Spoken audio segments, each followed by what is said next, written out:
The pacing of Trails of Cold Steel is like a Formula 1 Ferrari in park. I love Cold Steel 1 with all of my heart.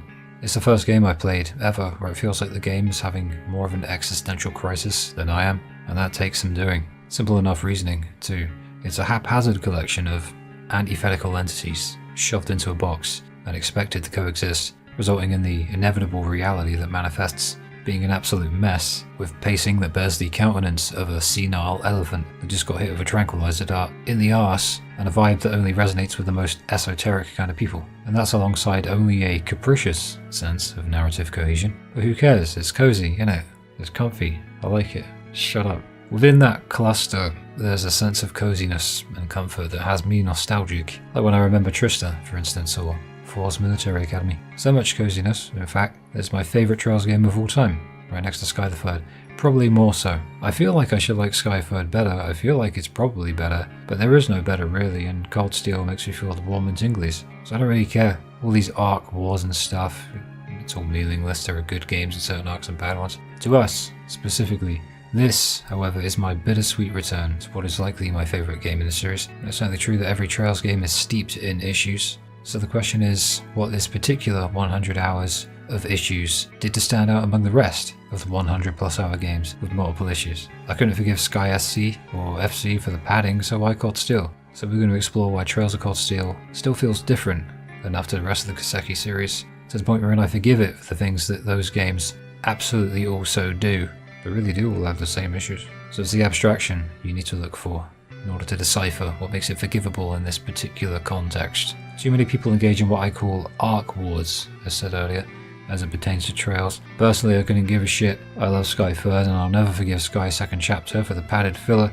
and yet I'm not a big fan of Cold Steel 4. But there are parts of it that I love, obviously, parts of every game that I love, and I also love Cold Steel 1, even with the filler. So the answer to the question of why most likely exists in the liminal, subjective, and the phenomenological. Those are all annoyingly long words. It's like how you forgive your loud and annoying friend, but you vehemently despise others with the exact same tendencies and characteristics because they're your loud idiot. Cold Steel is my padded filler, piece of shit, cozy 10 out of 10 piece of crap game. You know what I mean? On a surface, I can imagine that seems remarkably contradictory, but it's just that you're seeing something that no one else sees beyond the surface, something unique to you perhaps. I've always seen something in Cold Steel, even despite its cringiness surpassing almost anything else I've ever played.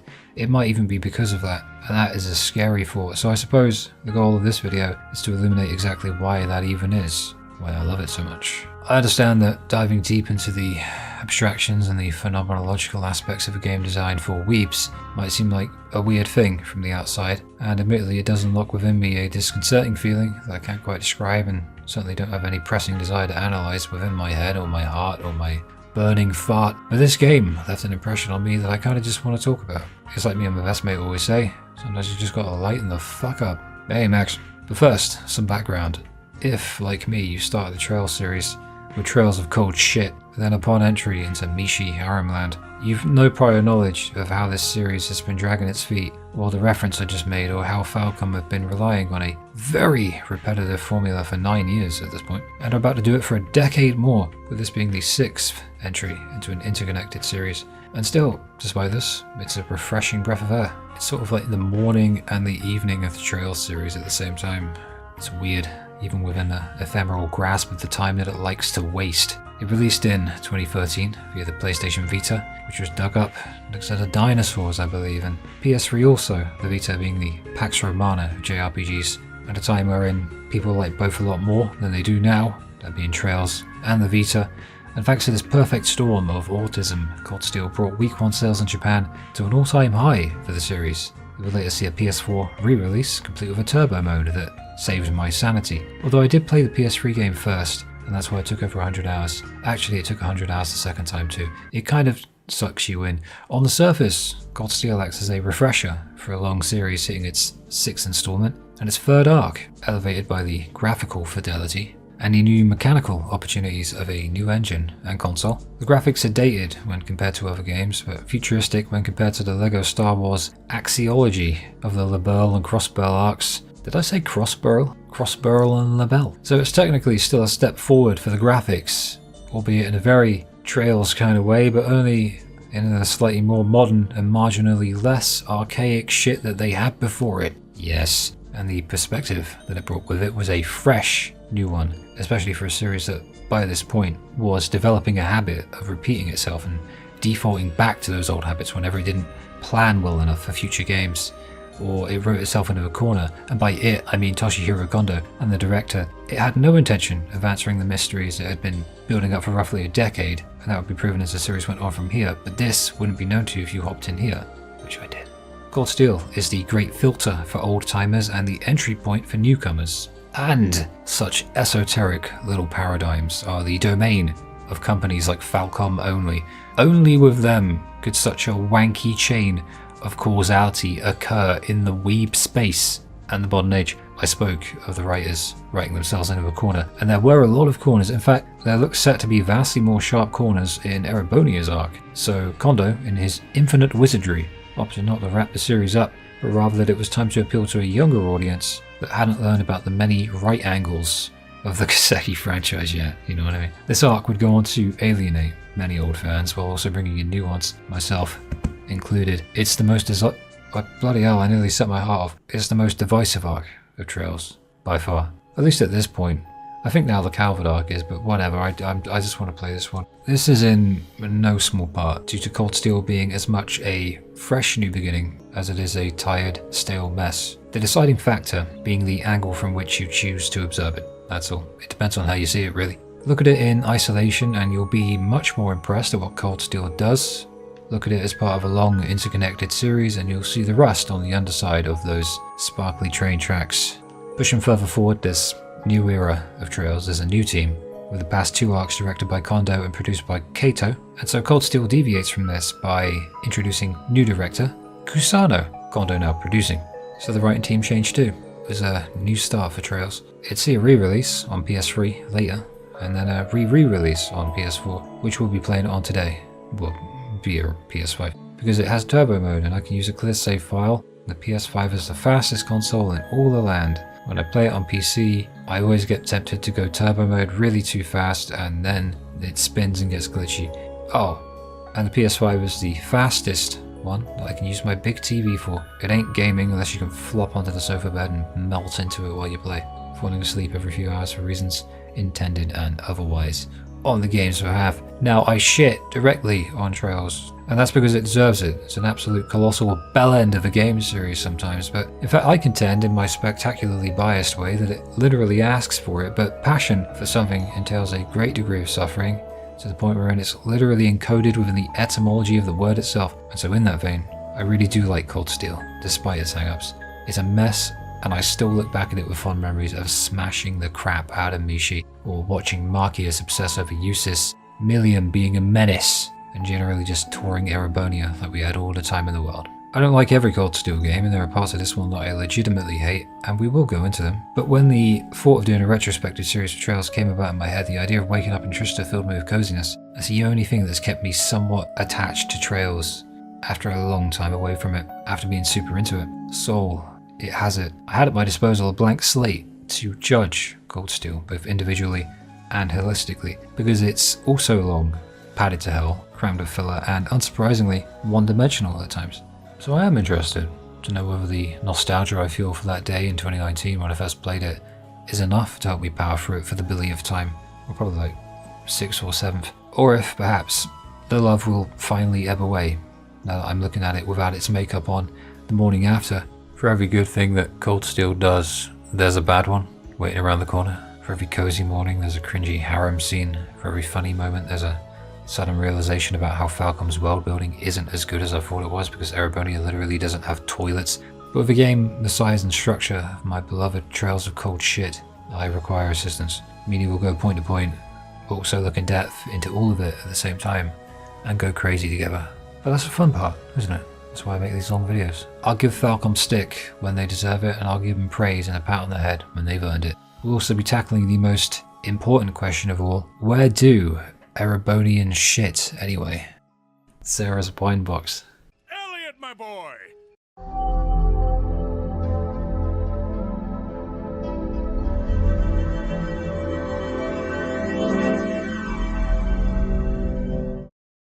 Falcom loves the cold open, only to return to a prior point, and this one really doesn't need to exist at all, but I guess maybe Falcom designed it to get our blood pumping early, considering how much things are going to de-escalate immediately afterwards. We run for a few corridors and a military base that's under attack, either fighting or navigating around enemies. Honestly, only fight them if you never played and you want to learn the combat a bit and get into it before the unskippable fight. Otherwise, ignore and move on. Then we get to a boss fight and end it with a cutscene where some terrorists are about to fire a railway cannon at a place called Crossbell. Ironic when you think about it, because if you played the games before this one, you'll know that it doesn't fire, because chronologically speaking, Cold Steel 1 and 2 run parallel to Zero and Azure, the past two games. A weird decision that takes out a lot of the suspense regarding world events, rendering them kind of pointless when you think about it. It's also ironic because, much like the Western localizers, I did Cold Steel first, before Crossbell, then went back to the older games, so as someone who hadn't played the two Crossbell games before this, when I first played this one, I didn't really care if the cannon fired or not, because I didn't know what a crossbell was. You know, what is it, a kind of ice cream? So with this hook in the story, provided you're generous enough to call it that, it's either don't know, don't care, or already know, don't care. It's funny to see Falcom's weird creative decision making backfire so hilariously within the opening section of the game. You're like, hour one, and it further illustrates a theory I've had for a while that when it comes down to it, a lack of pressure to sell games became a lack of pressure to become particularly good at anything at all outside of making cozy games that would probably be better off as like an Atelier style slice of life series, alongside being smart enough at marketing to make plushies of Toa, Herschel and Fee, which I don't think they've done. What are they thinking? What do they mean by this? But here we are. Black-haired lad shouts at the missile to appeal to its sense of morality, and we fade to black. Imagine it was unconvinced by our protagonist's resolve. Maybe a sense of friendship speech coming along. He just wanted to get away. It's like, okay, I'll stop, just fade to black. Don't hit me with that friendship speech, Rean. I don't want to die of cringe. The second opening really does give you a good idea of just how large this cast of characters is. And that's not even counting the school students. Makes the whole thing feel grand and majestic. Maybe that's not the right word. Whatever, we're gonna go with it. Majestic. And always this intro makes me excited at the sheer amount of colourful characters that we get to meet in this game. Even just at Thors, the academy where we live, and around the whole country of Erebonia as well. This game is a playground of personalities. It's fantastic in that sense, and they are very well fleshed out. It's one of the places where this game shines. And now the actual game. This is a train. Erebonia really likes trains because the Chancellor wants to expand his influence. So what do? He made the Railway Military Police, a bunch of train tracks and trains to boot, so he could put them on them. Also he could spread his war seed. It's very Erebonian of him. This is the big scary country, Erebonia, that invaded the Burl, wants to invade Crossbell, and 70% of its military are under the control of Chancellor Osborne, who's the head of the Reformist faction. See, Erebonia is old as hell, so there's a civil war brewing due to classism. Is central to the theme of the game. In this country, you're one of two things. You're either a noble or you're a commoner. The nobles get special treatment because they came out of the right fanny. The commoners, conversely, did not come out of the right fanny. Such is the nature of this complex socio-political divide. Many of the commoners got tired of this and began to make maneuvers within the political sphere, and now Erebonia has to juggle trying to annex the entire world all at once, with stopping a civil war from breaking out in its own backyard. Crossbell is currently in turmoil and ripe for invading. You can't start a war with someone else if you're already at war with yourself. Better yet, you can't eat cake with a stomachache. The one thing they agree upon though is that Erebonia is very big on national pride. It runs through the game. It'll come up a lot. I can't remember how earnestly they explored this dissonance, so I guess we'll find out. But this is Rean's game. Rean Schwarzer, a protagonist that's only a little divisive. Introductory hour now as we walk about and meet some of the future classmates of ours and the residents of Trista. Elisa's first as she bumps into the back of Reanie Boy. A real on-the-nose thing with her, and she's set to become the main love interest for Rean, despite this game having a romance mechanic. And I want you to imagine the air quotes I'm doing right now when I say that term, romance mechanic. I want you to imagine it. Things get weird later, but for now we also meet Fee on a bench, Gaius in a church, Laura with her butler, and Eustace. A lot of people already. Trista, holy shit. Walking into Trista for the first time is a special moment. The music's calm, yet hopeful. It sounds like something out of a 90s JRPG, even though it's from the early 2010s. The town itself is very Arcadian, like it's ignorant to the world around it and the turmoil it's in, despite being on the outskirts of the main city and the capital of the most influential country in the entire continent of the game. Trista's another world, essentially, and by the end of the game, it's going to feel like home. Honestly, it felt like home immediately. That's what bonded me to the game. It was this music, it was this place. Now, the graphics are outdated, even for the early 2010s, but they make up for it with fairly decent art direction in a lot of this game, and lots of variance in the geographical archetypes. That said, animations are some of the worst you will ever see, and I absolutely love it. It makes things look funny. Look at Figo. Look at her run. As we go, I'll be showcasing Trista a lot. It's the kind of place where you can just chill out, maybe catch a quick nap, or just maybe watch the skybox for a while. I mean in real life, by the way. Waking up at 4 AM in the summer and playing Trouser Cold Steel and get to that part where you're at Trista in the morning, nothing else like that, man. Nothing else like it. It's lovely, and I can't think of a better location in the entire Trails series. There might be ones I like as much, but they are not coming to me right now. Nothing eclipses it, I'll certainly say that. Trista is everything good about Trails condensed into one location. The things that they do within this place go far beyond just having a place to do things in. We'll get into that as we go. What I like about Thors is that, despite seeming quite large, it really isn't. Even with the outer areas and the schoolhouse, it's all nicely compressed and made easily explorable. This is where the teachers and the students hang out when they're not in Trista, for instance. But there's a liveliness to it during the day. In the morning it's chill, during the day it comes to life, and in the late afternoon it feels very serene, almost like an extension of Trista, as opposed to an antithesis. In that sense, I guess it's really dynamic. I think that's really clever. What starts out as an imposing structure very quickly transcends into a warm and cozy environment. It's very hard to let go of when the game ends. It's not just the time spent there, it's the things you do there and the people you talk to, alongside the way it evolves day to day. And also in the grand scheme, the NPCs there evolve as well. Love the place. Its placement at the top of a hill, almost looking down at us, isolated from the rest of the world, makes it feel like its own little world. And in many ways it is. So from afar it seems kind of small, from up close it seems gigantic and imposing, but it's also really cozy. And even though the architecture is quite archaic, and the insides aren't exactly colourful, some classrooms you can't even enter, and you know are just empty spaces. While it seems empty, I think what fills it up is the characters and their personalities. So even though you know they're not really in there, you can imagine things happening within its confines. Video games are the greatest illusion. Everyone feels like they know each other, even if they technically don't interact at all. It's all boxed in, but it feels very spacious and grand and cavernous. And the amount of personalities in this place, it's just so alive, it's crazy. And with something that feels alive, you'd expect it to be imposing and oppressive, but it's not. It just welcomes you in. At night time, it's great too. It's not often that the game will actively let you wander outside of the dorm at night, but when it does, it breathes new life into the place that already has a magic air to it. It's Toa. Toa's lovely, where we meet our teachers and the principal, in which he mentions Drykos the Lionheart and the War of the Lions. We're introduced to Crow, Trash character Angie, Toa and George. They're a little group that will have quite the arc going forward in the series, many heel turns and face turns in their future, except Toa. We're then whisked off to an old schoolhouse building. I like Sarah, she's literally a drunk, but instead of violent she's whimsical and merry about it. Our new teacher, one Sarah Valentine, tells us we're class 7 now, a pioneering new class consisting of nobles and commoners. We're basically a social experiment. Marquis Regnitz, very uptight, uppity dude, doesn't like that very much, and so he pipes up, all angry. Commoner fluffbab. What? Who you calling fluffbab? Shut up! Marquis and Eustace are our little microcosm for showing us the disparity between nobles and commoners. Not the only one, but certainly the most prolific of the game. But it's fine, Sarah creates class harmony by flicking a switch and dropping us all down into the depths of hell. Masquerading, as it were, as the schoolhouse's lower level. Could have broken our necks, but this is Erebonia, where the best wrestle. Okay, that scene. Yeah, boy, stick it right there. That's how I like it. Let's go to town. I didn't mean to. Yo, it's all good, bro. Thanks for saving me.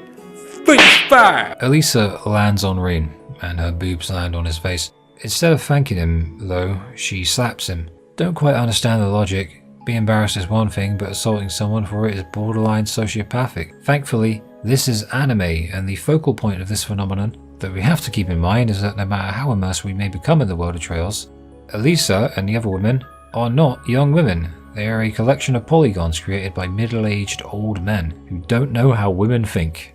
I don't know how women think. None of us do. None of us playing Trails do anyway. Some have a better idea of it, but they certainly aren't working at Falcom, and that's how the slap scene came about. It's just one of those funny. It's just an attempt at comedy. Either way, it happened, and that's that. At least that's an odd one. There are things I like about her, but it's like the writers are in a battle with their better instincts to make me hate the girl. It only gets more difficult from here on out, but we'll analyse her more as we go. Simply put, Elisa without Rean in the picture is a good character, but when Rean is set to become the centre of the universe because Falcom want the players to self-insert onto the guy, it becomes quite the conundrum. And yeah. An introduction to quartz and orbments follows, and it's similar to the first two arcs. It's much more simplified now. Just master quartz, normal quartz. Moves, however, no longer get unlocked via a combination of elements. The elements are mainly for exploiting weaknesses, and you get what you put in. Personally, I prefer it, but because of this and many other issues, combat in Cold Steel is broken as hell. By the end, you can be overpowered enough to make a mockery of the final boss, even.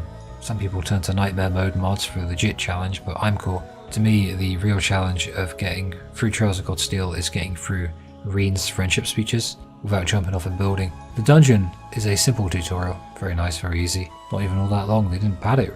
Wow! It shows Rean getting to know Elliot and Gaius. And the music's beautiful here, man. Very Trails, I guess, with that magical sounding wanky flute, you know, and all the other elements. But that wanky flute, that's a Trails thing. That wanky flute. Patented Kiseki. And then Fee does a thing. Eustace and Marcius have another tiff. Elisa, unfortunately, is still pissy with Rean because the writers haven't found their brains yet, but we meet Laura and Emma, who aren't as slap happy, and combat's pretty fun already. Like the old games, you have a mixture of normal attacks, magical arts and crafts, which can range in usability, and the big S crafts too, but I realised that this game in particular is where I really learned to love the sound design of video games and appreciate it more. Because of this, even combat with the music on feels powerful and impactful all the way throughout the game. The story is inordinately protracted, so let's keep it simple with the combat section. Attack normally with attack. Some party members have ranged weaponry, but some have melee weapons. And two have arts casting staffs. Arts are magic, essentially, that anyone can cast, and there are 7 elements in this game and in this series. The weaknesses and affinities and peculiarities of all of which, relative to any given enemy, are readable by pressing the info button. If it doesn't show up, analyze them, either via an art or a craft. Speaking of which, crafts are like normal attacks, but more powerful and with special extras, but sometimes also heal or restore craft points, which is what you use for crafts, EP being the magic point allowance. S-crafts are your special moves for big damage, the signature moves of the characters. At 100 CP or more, but not 200, they'll do less damage, so essentially 100 to 199. And at 200, they'll do full damage. Everyone gets an Arcus unit, and the corresponding quartz will unlock more moves and special abilities. And you can actually swap around Master Quartz and do other cool things like that. For instance, Laura is very strong, but with the Taurus Master Quartz, she becomes game-breakingly strong. Same with Million.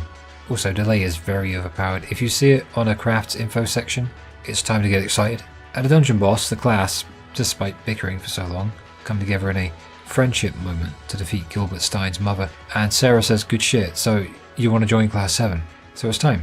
It's time for Rean's first speech.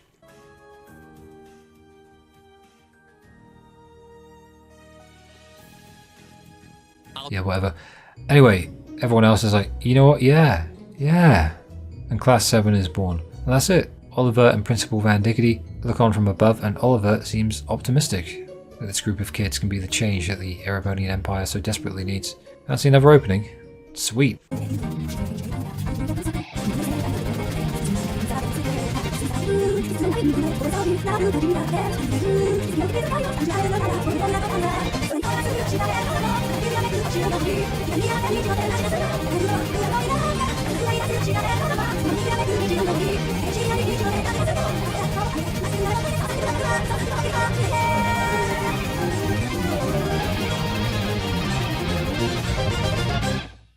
That was a third intro in like an hour. Hi again. When I first played the game, I hit about 16 hours of playtime by the end of this chapter, but that's a Trails thing. It is a Trails thing. Trails is a series that will take liberties with your time and has no interest in respecting it.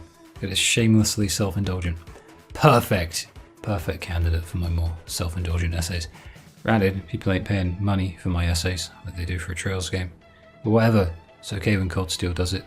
unironically. A benefit of New Game Plus is the ability to choose up to 5 points worth of perks, so we carried over our link levels, Rush, Burst, Mirror, Sepith, Notebook data, and even grabbed some cool outfits as well. Combat's easy anyway, so I ain't worried about that. Besides, I have the reference point of having played this game with and without the perks, and I can confidently state that this game, once you figured it out, is easy as piss.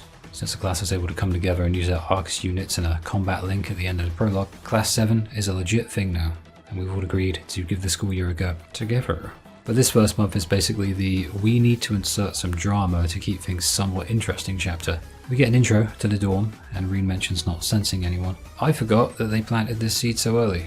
Elisa is still stroppy, Eustace and Marcius are still bitter enemies, and Trista in the morning is still the greatest thing that ever existed of all time. This game is in no hurry to do anything ever, so we get a breezy stroll to school, with Rean and Elliot talking about the class. Elliot's nervous about the nobles in our class. It feels like school alright, worrying about stupid shit that probably doesn't matter. Unexpected realism from Cold Steel. And then there's this prick, Patrick T. High Arms, voted most likely to suck ass, and part of one of the 4 great houses of, almost said mobility. I'm leaving that in. The 4 great houses of mobility. No, of nobility. He and his mates are your typical silver-spooned weirdos who gives us stick. But Laura and Eustace ain't like that, so it's all good. Not all nobles are shitty. Patrick's being positioned as a sort of mini antagonist already, and I realise now that while this game didn't rush to do anything crazy, it was immediately on the case with the character dynamics. So I guess scenes like this do serve a purpose. Thomas Lysander, our history teacher and one of the best characters of the entire series, he tells us about the War of the Lions, involving Emperor Tricles Rysei Arnor. Big deal, that guy. Possibly the most noteworthy figure in the history of Erebonia, who founded this very academy. The game gives you a choice here to answer the instructor's questions with one of 3 options, but unless you played the prior games, you'll have to guess. I guessed Nord Highlands back in 2019 because it sounded cool, and I got it right, which began a deep spiritual connection with the series, to the point I can sense now disturbances in the Septium veins. But for everyone who doesn't have psychotic symptoms, it's just extra AP, academic points, which contributes to your end of chapter rank. I'll also mention, on the topic of that there are hidden side quests that you'll probably not find ever without a guide, and you'll need that guide to get all of those S ranks because this is a guide game. But as ever, if you enjoy it enough to want to do New Game Plus, then this probably won't be a big issue for most people. Just do it in your sleep. We now have free reign of the entire school during downtime, which is most of the time. Like 3 days after school and even before class field studies, so the NPCs around here will be doing something new literally every story advancement, as far as I know. I've never seen them not update as the story does. Now, no one except the most terminally online actually expects you to speak to every NPC twice, every single story beat, and every story advancement. But the options there. It really heightens the immersion, and unlike many other Trails games, with a large majority of the game taking place within just Thors and Trista now, and the self-enclosed, cozy nature of those 2 places that are basically one big place fusing together in a wanky anime synthesis, the characters get much more of a focus on them, both individually and collectively. I still remember the names of the school NPCs 6 years later, especially female student. But if you ain't into it, that's fine. But I still wholeheartedly recommend at least speaking to the ones you find the most interesting whenever you can. Yes, I am still speaking with pretty much everyone every single time. I had to for the essay. I'm not terminally online. I never noticed this. Toa left a message for all of us on the notice board outside our class. That's so cool. Why didn't I notice this for literally 6 years though? Look at that note. It's such a Toa thing to do. And this is our chance now to get a good look at Thors for the first time, which is segmented nicely to keep it from getting too overwhelming. Later on you can fast travel with a button press, but they want you exploring the place at least a little to start with, to familiarise yourself with it. And man, is it special. Even the evening skybox is lovely with a watercolour orange. You can see the lino flowers blowing all over the place. You can even see all of Thors and some of Trista from the rooftop. Man, atmosphere, it is everywhere in Cold Steel. Everywhere. Thors and Trista feel like about 10 locations condensed into one. You'll live and breathe this place as you play, but what makes it unique and memorable to me is something I didn't notice until I started writing analytically on games, which is the ever-changing nature of the place. Thors is special like that in that you'll see it at various different times of day, with various skyboxes under varying degrees of liveliness. Right now, it's almost empty, right? But later on near the end of the game, for instance, during the school festival, Thors is jam-packed with people from inside and outside school, and the people we've met out there in the world, brought together in a really special way and bring together two separate dimensions of world building into one place, which is so clever I'm still kind of shocked. Well played, Falcom, all as a result of the amount of care and charm they put into these places. Ambling around the corridors, we find Rean, who has a cool secret. Elliot in the music club, Gaius painting literally nothing in the art club, Grumpy Carla, Mint the Calamity, Vincent, a lovable douche, Makarov, the orbital science teacher who's based, and also Mint's uncle, Linda and Vivi, the twins, Colette, the shopping addict, Margarita the weirdo, don't like her, Instructor Thomas, who's the literal light of this game, alongside Toa, Vice Principal Heinrich, who's the boffin and the noble lover. He's the one who tells us not to run in the halls, but is actually really likable and secretly a massive Risha Mal fan. And many other NPCs that I've accused of being the Grandmaster. Outside, we find a variety of other buildings and people, including Rex the pervert with a camera, Lambert the jolly horse rider dude, a shack, Elisa's lacrosse team, these four are great, Adel's garden and the gardening club, which is a wonderful little area. Fee will soon join her in it. Patrick is starting on logins and the fencing club, saying he should be the captain. Laura and the gymnasium, which includes the swimming pool. Female student and more importantly, male student are also about. Theory of mine actually is if you can't even get your own name as a Falcom NPC, then you're not worth talking to, but maybe that's mean to me and I need to be more conscientious. Maybe it's a meta commentary and they're the actual Grandmaster. You'll also be able to scope the mysterious schoolhouse, which has a secret little scene where Rean senses Valamar for the first time. This is a spoiler video, so there's no point not pointing out foreshadowing, and I like this little bit of foreshadowing because it's nice and subtle.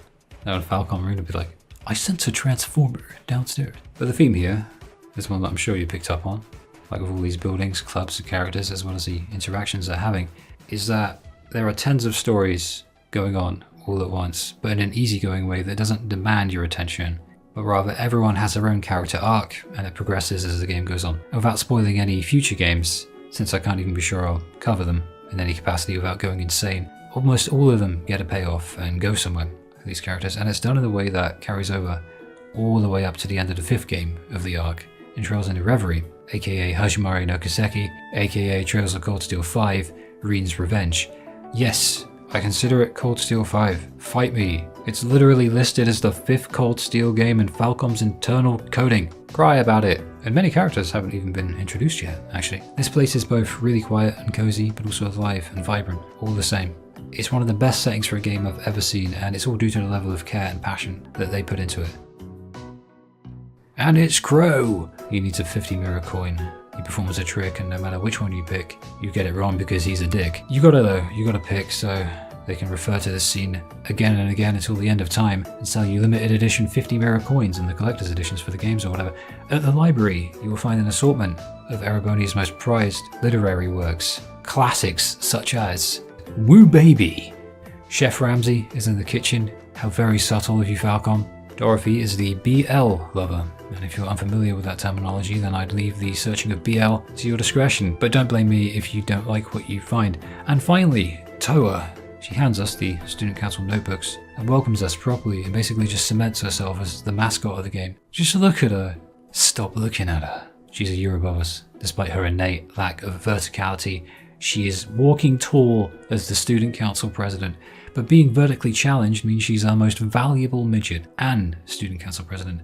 The notebook houses everything from a gameplay standpoint too. Your recipe list, quest list, stats, help section, fish, and even some active voice lines among other things. Sarah, being Sarah, told Toa that we've agreed to help the Student Council, which is a lie, but Toa looks very happy so we can't say no. You can't say no to that face, stop looking at her. She works hard, and we shall too. Every side quest done keeps work off mascot Toa's desk.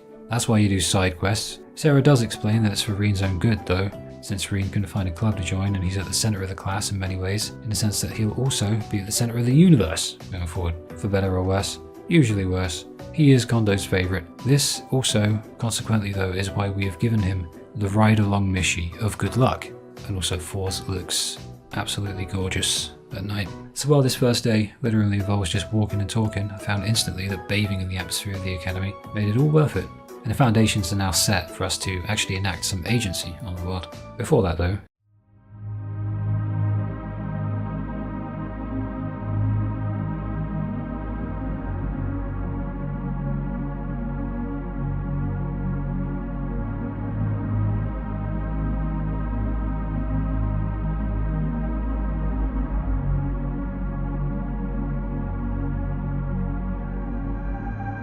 Evening Moments. Evening Moments plays for the first time as we get our first chance to roam around the dorm at night, which is a very special thing that the game will let you do at the end of each chapter. This is one of the more special parts of a very special location, and just like the more minor NPCs around Thors, you'll find your classmates dotted around the place, and sometimes available to talk to, but for now, it's early days. So some just take the notebook off us and slam the door in our face. Okay, that was only Elisa. Elisa did that. Emma will actually comment on it if we talk to Elisa first, that is, which is another example of the many hidden scenes that add to the replayability. I really didn't remember how many hidden scenes there were in this game that are very contextual. I bet there are still some I don't know about.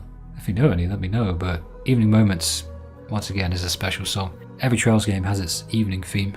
The Burl with the Sky Arc was kind of depressing but pretty. Crossbell had that same vibe, but Erebonia, despite being the more imposing nation, you might expect it to have more of a bombastic evening theme, but it's just like, no, just chill. It's my favourite. Much like the other Trista theme, actually, it sounds like it belongs in a really old JRPG, but also modern and timeless. Maybe the walls are mostly plain in Erebonia, maybe they don't have toilets, maybe it even smells, but the soul in the air paints the world with an inexplicable colour that goes beyond the visual, and that was pretentious. Not sorry. A free day is another way of saying side quest and bonding event day, and it's as refreshingly simple as it seems, which is fitting because the song's literally called Refreshing Morning. Now we get to know Trista in the morning time. Exciting shit. Without constraints, I should say, and with access to both Trista and the college, meaning it is finally all ours to explore now. Side quests are given to you at the start of the day in your letterbox. The old schoolhouse mystery is the main one and eventually culminates with the main story during the school festival later in a really cool way, as well as the optional ones. Principal Van Dyke leaves little messages in the envelopes as well, and they're very funny, and they get progressively more unhinged as he asks us to investigate the old schoolhouse for the 50,000th time. You'll also find the main characters and the other NPCs just going about their day during free time, so it feels alive throughout. Bonding events exist, and you'll have a certain number of bonding points to spend on whomever you please, but you'll find that you can't do them all in one playthrough. So the general formula, and this is a gameplay formula that Falcom will stick to religiously in this game and many others, is story day with some level of control, free day that starts with side quests and bonding events, and then the old schoolhouse with the main quest, followed by an evening section, usually including a hidden side quest and another single bonding event. Then the field study section will typically close out the chapter. If it wasn't for the coziness, you might go insane. You may yet still. Could be exciting stuff. Kenneth will give you a fishing rod, and you can now decide whether or not you want to go insane from the fishing minigame as well. It's simple and easy, at least. Kenneth, alongside Annabelle, has one of the best long-running character arcs in the Cold Steel arc. We'll meet Annabelle and Celtic soon. Here is an example though of a side quest at Thors. Colette lost her book. Here it is. Here, have it back. Thank you. Haha. Quest complete. Rean and Thomas are first seen hanging out here, which is the first sign of some twists in the second game. But to be more specific, right at the end of the second game, but only in New Game Plus if you got all the black records. So I can't say it yet, because it's technically a spoiler for the second game. Mint is lost in the janitor's room. The chronicles of Mint are many and varied, and they all involve her being a calamity. George is our introduction to quartz and orbments, and I suppose the Arcus system as well, the likes of which combat is built around entirely.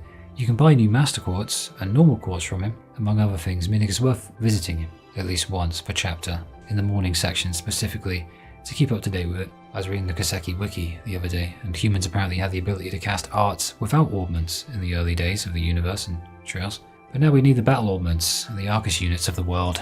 I'm not quite sure what led to that, to be honest. There comes a point where you can tell where I've gone off script. After you've done all there is to do, I suggest tackling the old schoolhouse. I like to think of it as a culmination of all of the slice of life stuff that precedes it, like how you finally get to knock some monsters around and cut loose a little, one floor at a time, gradually upping in difficulty and size, and with more party members to choose from each time as well, contextually related to where you are in the story. For instance, we can't use Elisa because she's plotting our downfall. For now, it's just Elliot and Gaius, and us, the three lads. The schoolhouse theme is peak Trails music, and it's hard to quantify, but it's calm but eerie. That wanky Trails flute sound, you know what I mean? Chimes in the background gradually building up. It's nice to just stand here and chill sometimes. To be honest, I fall asleep a lot. I'm not a narcoleptic, but and this place is the perfect nap for 20 minutes with the game left on spot. If this isn't New Game Plus for you, then have fun learning about combat links in here, and the subsequent post-battle scenes that only happen if you finish an enemy off with one of those combat link moves. A follow-up attack, basically. There are loads of these, with so many characters having special interactions with other characters. But because I'm in New Game Plus, here's the thing. I will be killing enemies much easier, and I won't need the follow-up strike. I'd have to go deliberately easy on them. It's a shame, but if I ever go completely insane and do Cold Steel 2 as a follow-up to this, then I'll try to resist the urge to do New Game Plus, because that game is full of those things, and it introduces a massive roster of playable characters in the post-game dungeon. Post-victory scenes between characters are one of my favourite things about Trails' turn-based era, and I think, honestly, it really does miss them in the new games.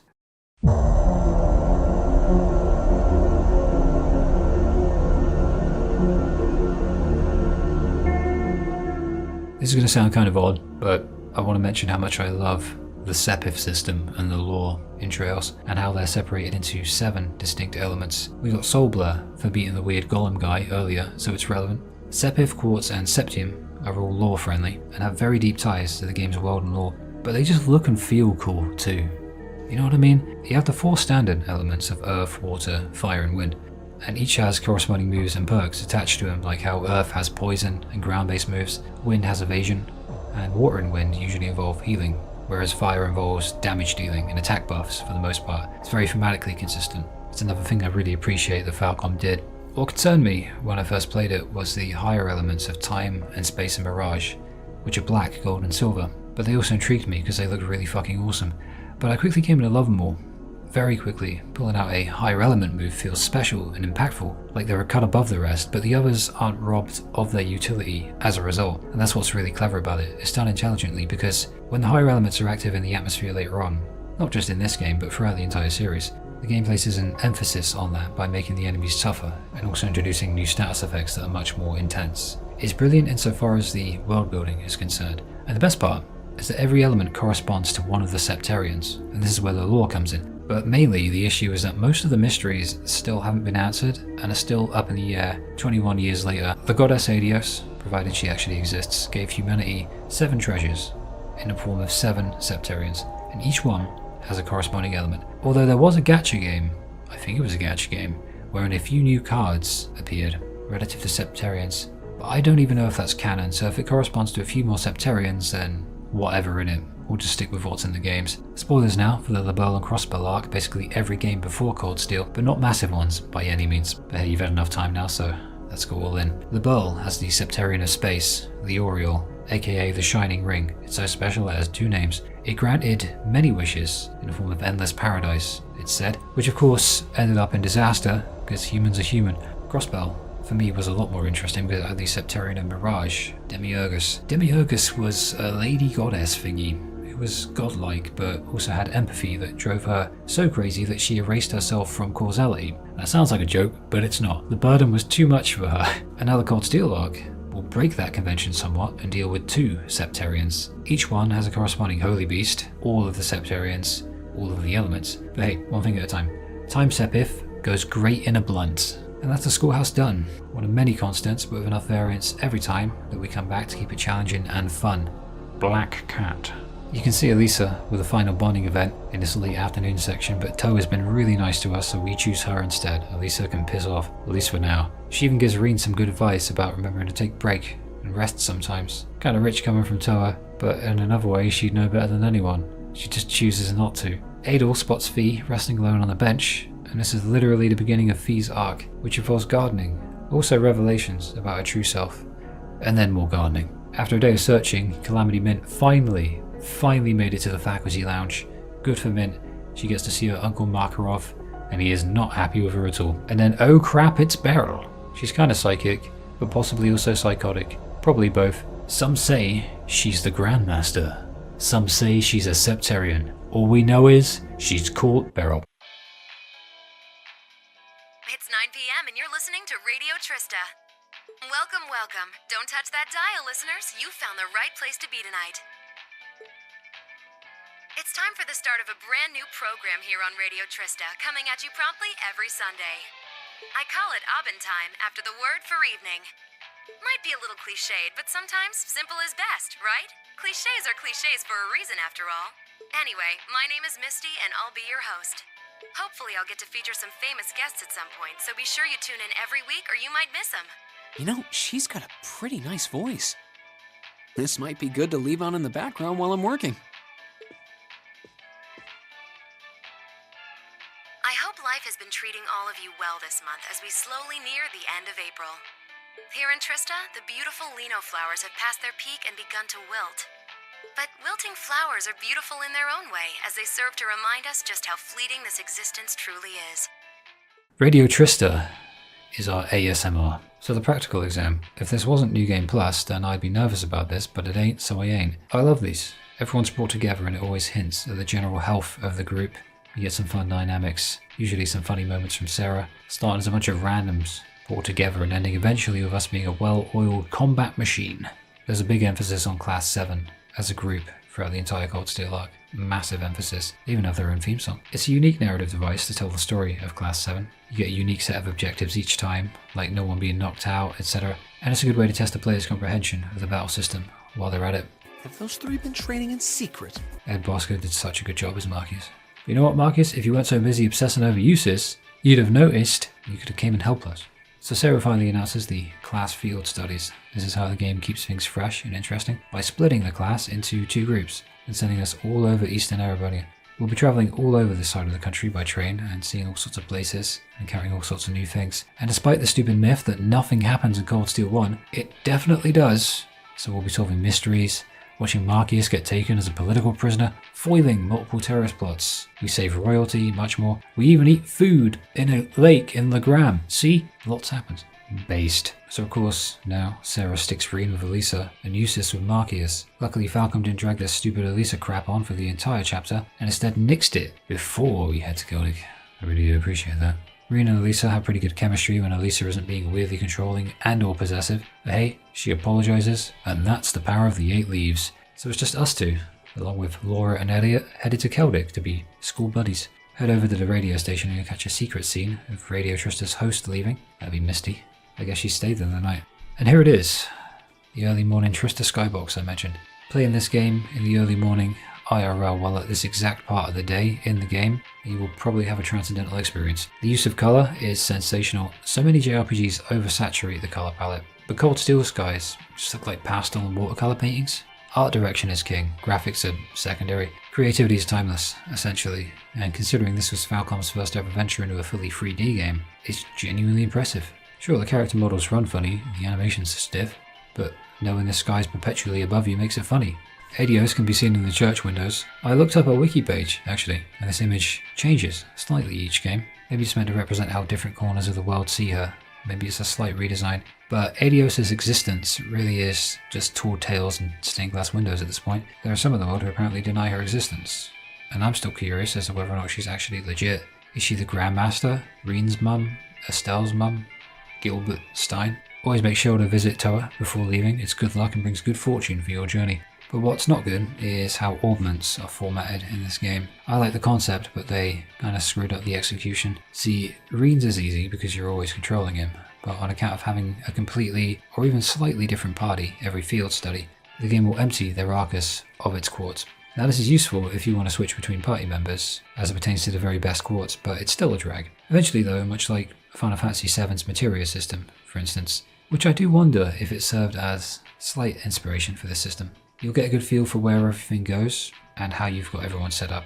It evolves constantly anyway because doing things gets you progressively better gear anyway, so it's not as big of a deal as I originally made out when I moaned every single chapter 6 years ago. I carried over the Master Quartz level, so at least it's going to be melting fuckers with Cross Crusade and Lunaria Nature Park. We chat with the other group and wish them good luck in dealing with Marcus and Eustace, then we board our train. To be honest, even train rides are fun and comfy. They get the gang together and show off the character dynamics, and they tell us a bit about where we're going. This time Sarah turns up to fall asleep. Then we talk to everyone, one by one, literally, and even play the world's worst card game, Blade. Blade is not my thing. Blade can fuck off. It's kind of fun. Even after I sort of got the hang of it, I noticed it was way too dependent on RNG. I blame Elliot because he gave us the pack of cards. From now on, every Blade loss is Elliot's fault. It's a tarnish on his name. Let's redraw. Yeah, thanks, Music Boy. So we play 3 games, we lose 3 games.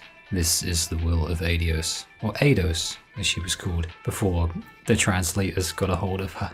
Purple-haired man is here because Falcom love a mystery man. I'd say all he needs is a mask, but that'd be ironic considering he's literally blue block. This guy might be the only dude who's more mysterious with his mask off. Series regular from the Sky days. We gotta sleep in the same room, and now Elisa's bringing up the incident again. But it's kind of funny.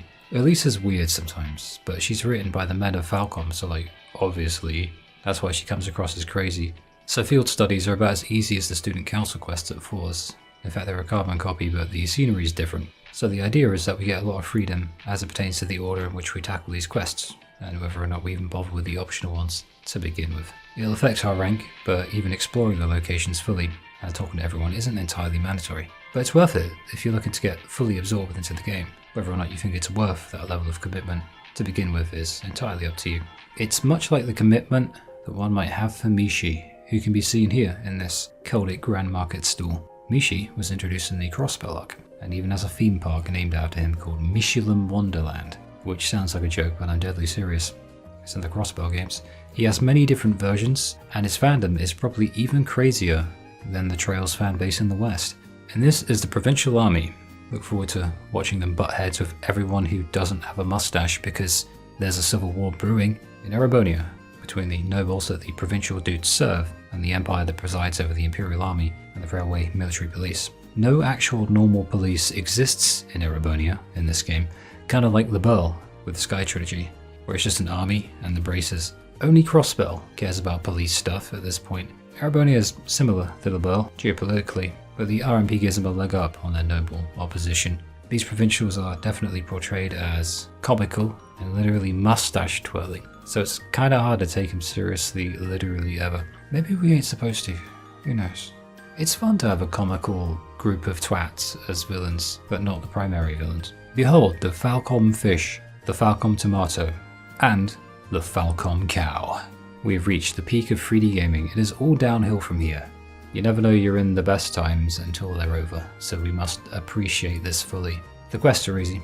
Gather herbs, kill monster, fix orbital lamp at the roadside. Why are these monsters so cute though? It makes me feel bad. For this quest you have a little memorization to do. The code to open the flickety flap is 555 something or other, but it's in the notepad. Get it wrong and you gotta fight the cute things, and you won't S-rank the chapter. Even just talking to the people giving you the side quests clues you in on the lore of the location that you're in. For me, it's trails of cold shit.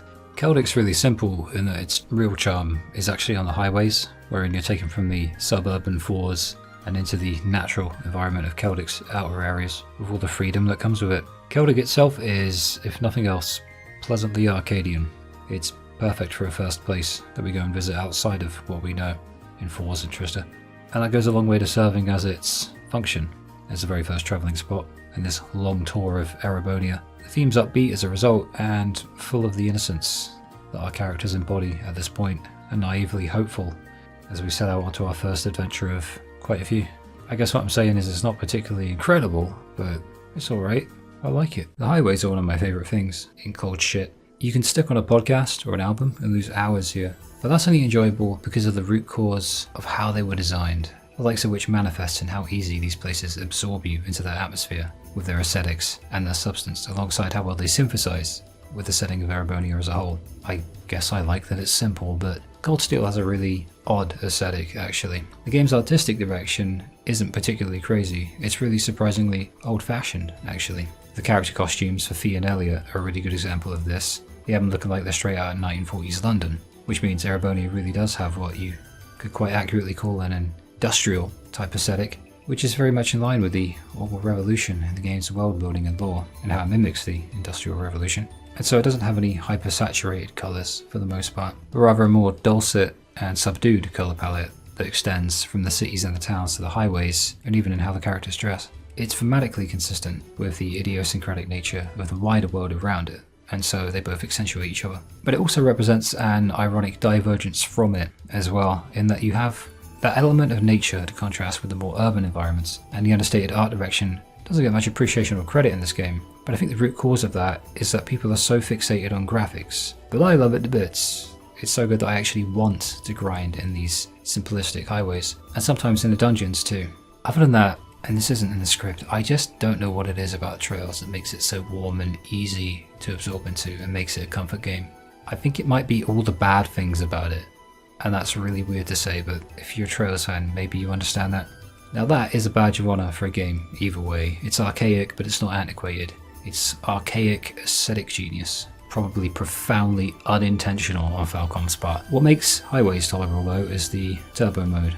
Legit, I played the PS3 version first, which doesn't have a turbo mode. It really started to hurt my soul in Nord. When you get to Nord, it's just, it's existential. This is Marco and Heinz. They're engaged in an interpretive dance battle, but actually they're not, and this is just what Falcom decided angry arguing is supposed to look like. Even now, in the farmhouse town in the middle of nowhere, Falcom's 3D animation continues to amuse me, and they always will, forever and ever.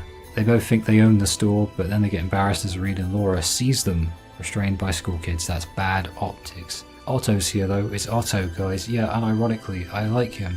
I like manager of the market, Otto. He represents stability in a cold, uncaring world. He gave us our tasks, and he also gives us our tea, and some world building stuff, I guess, and the plot going forward. Celtic's story revolves around taxes. Yes, taxes. See, the provincial army just raised the sales tax, and so the merchants are on edge, like Heinz and the baked bean that we had to restrain earlier. But the provincials didn't step in like they usually do, and it's implied that they caused the commotion to begin with. Simply put, they're messing with us because Celtic ain't about that tax hike. The provincial army isn't about keeping the peace for the sake of the country or its citizens, and this is a good way that the game shows us. They're simply in the pockets of the nobles, dedicated to the status quo for the nobles. That is their functionality. Simply put, they're the baddies, the most easy to identify baddies, and also the least efficient ones. And the RMP and the military will very much be in the good guy position in this series. Falcom tried to play it somewhat neutral, but it's obvious that that is the case.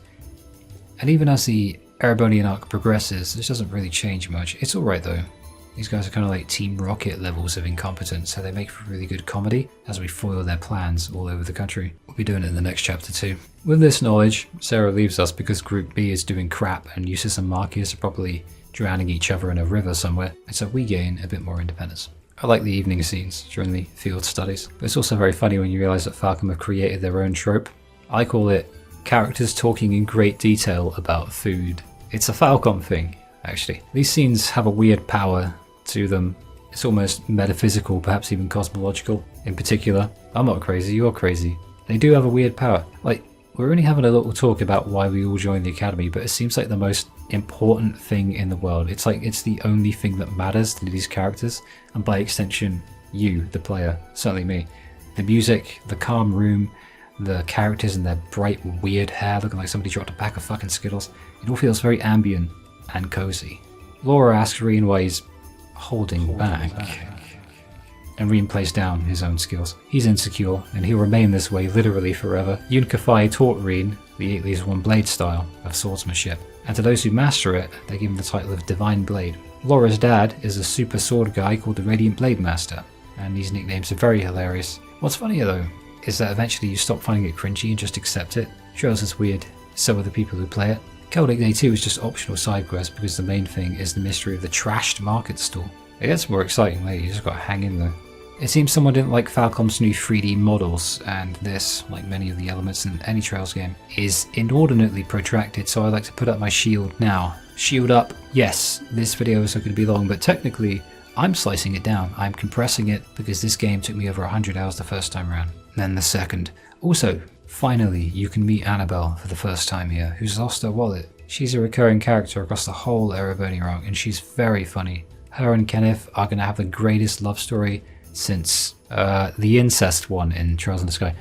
Eventually we learn that it is the Provincial Army who did it, thanks to Rean temporarily assuming the form of Sherlock Holmes, and we head to Lunaria Nature Park, which is the dungeon of the chapter. There's tons of little stone monuments in here. Yeah, what do you think they're supposed to be? I imagine they were made by the animists in this province.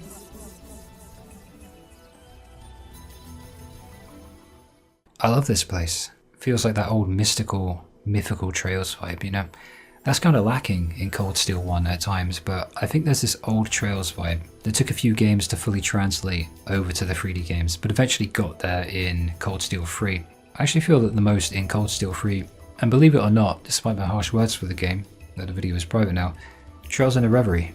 Of all bloody things. Still, it is present here. That Trails vibe, if you will, though it is shamelessly abstract. Just less so, for me. But when it is there, I guess it hits harder, so I guess there's a silver lining there. At the end of the dungeon, we encounter some unscrupulous bastards who've been stealing goods. This'll show the Chancellor to drive up the price of them donuts. This donut reform must be stopped.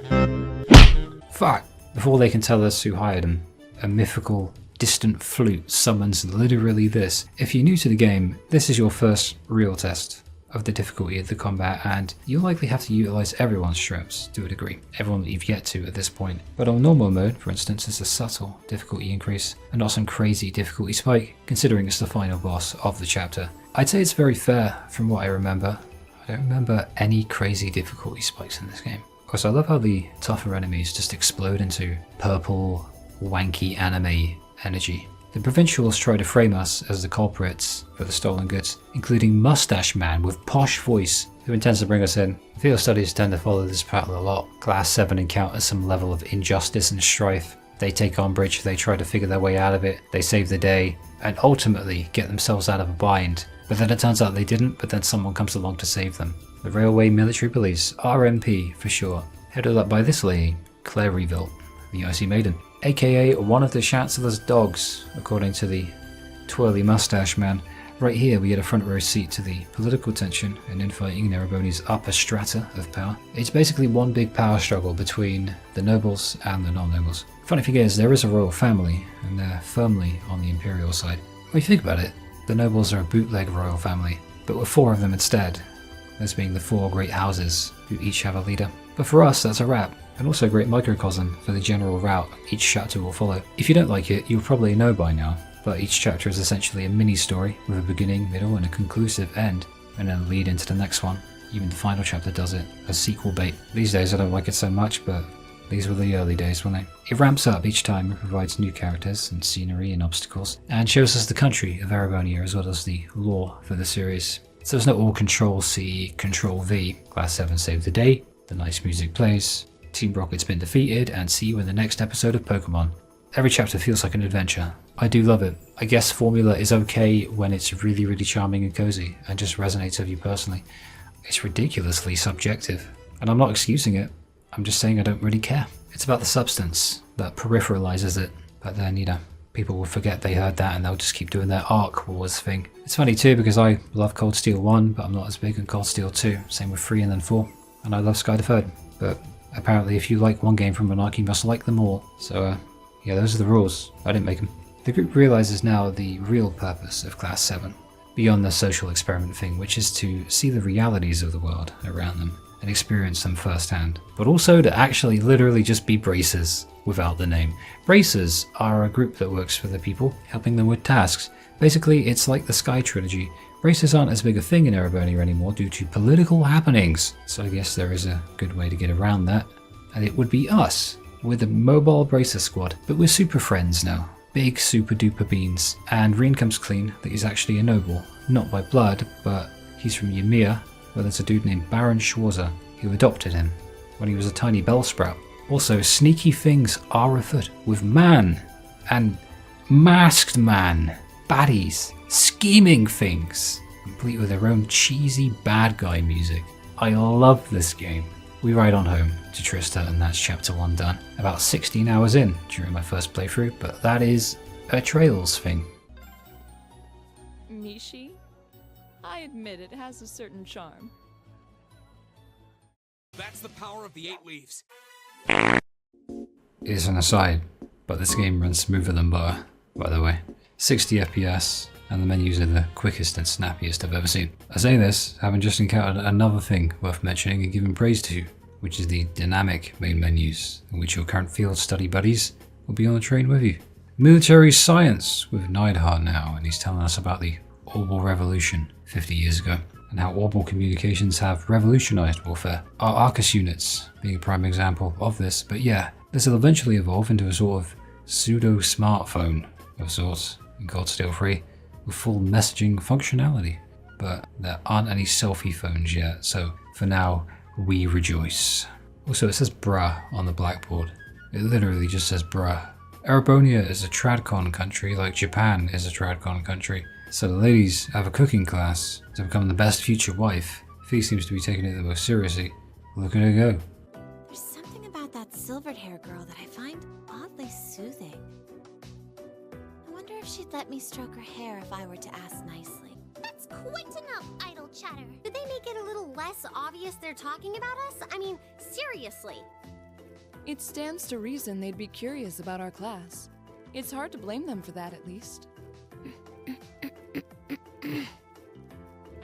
Meanwhile, the lads, the men, they're doing computer shit. Orbital computers are the future of our nation and we're going to annex the internet. Paddy tries to shut up Rean by offering him access to the noble salon, since Rean is technically a noble. I still don't know what's inside of a salon.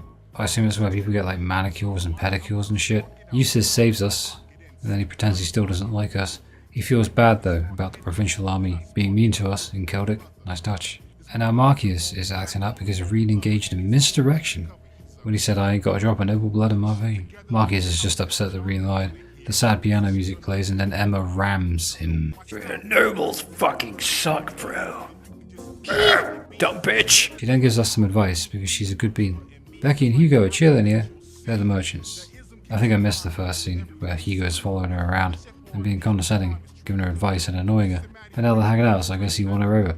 These two will be rivals all the way through the arc, and it's great. And today in Mint Ruins Everything, she appears to have lost the Vice Principal's key. Also, and this will be a thing for the entire arc news, Alan is too scared to talk to his crush, Bridget. Man up and stop being a baby, Alan. Just talk to the woman, stop being a bitch. Ferris tells her brother Vincent about how Elisa the commoner is as good as her at lacrosse. And Vincent's like, sounds good. Introduce me to her, I wanna bang. Vincent, no flirting with the enemy. And Heinrich is chewing out Sarah again. Deserved.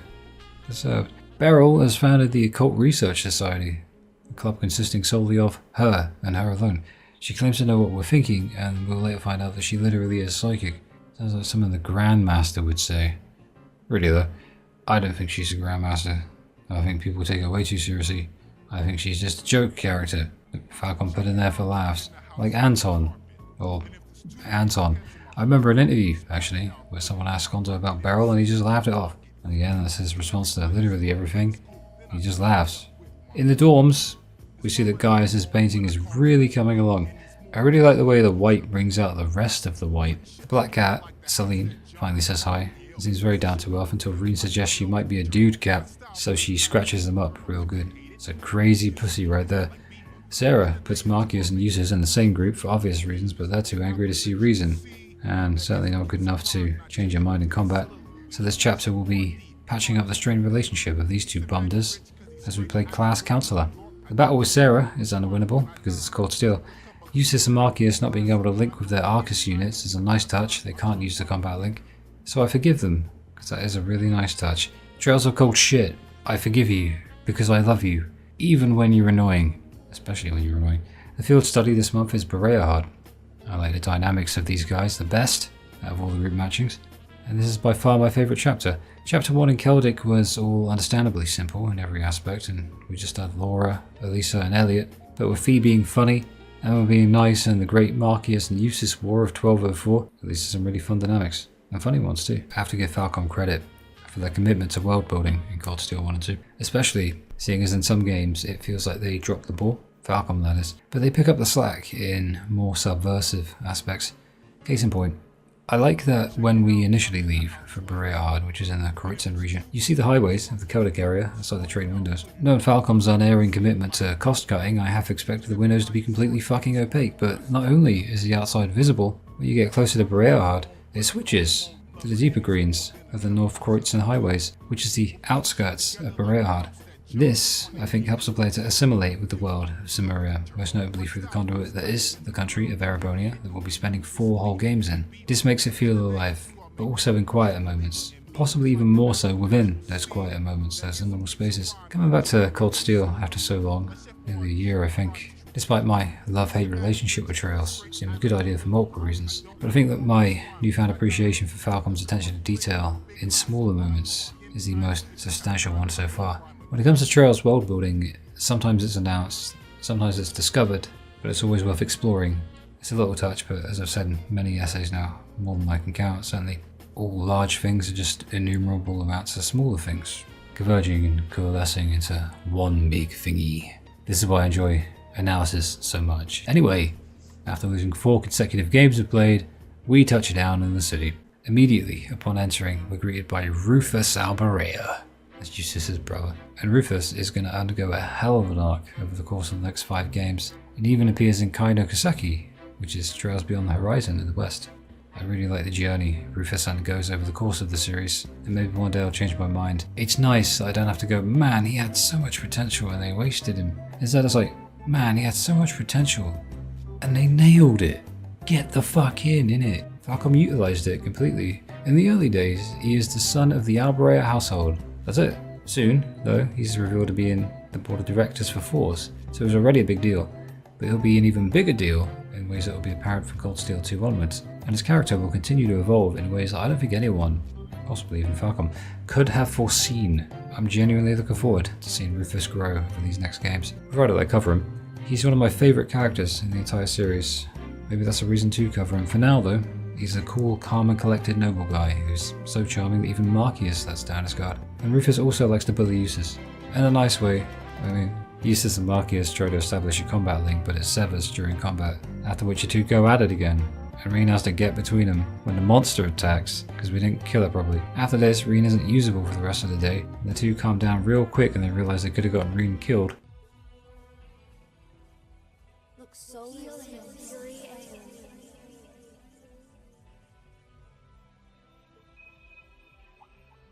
What? What did you just do? Nothing. I just wanted to check on your bandage. Good. It seems fine. But please try your best to keep your shoulders firm. As it moves, the better. You don't want your injury getting worse now. Okay. I could swear I felt something warm flowing into my body. Maybe I'm just imagining things. At Oryx Fort, we know that the provincial army is gearing up for something huge, with insane amounts of new machinery, alongside more tax hikes, and Eustace illuminates how tensions are growing between Osmond's reformist faction and the nobles, and how it's reached a critical point. So the Empire now has to worry about a battle with the Cavalry Republic, the tug of war over Crossbell, and our faction within its own borders. I guess this is the price of having a war boner, like Erebonia always has. The more ambition, the more stress. But once again, in traveling the world, we learn more about it. This runs throughout the whole game, in a way that's incorporated almost seamlessly. Also millium sizing.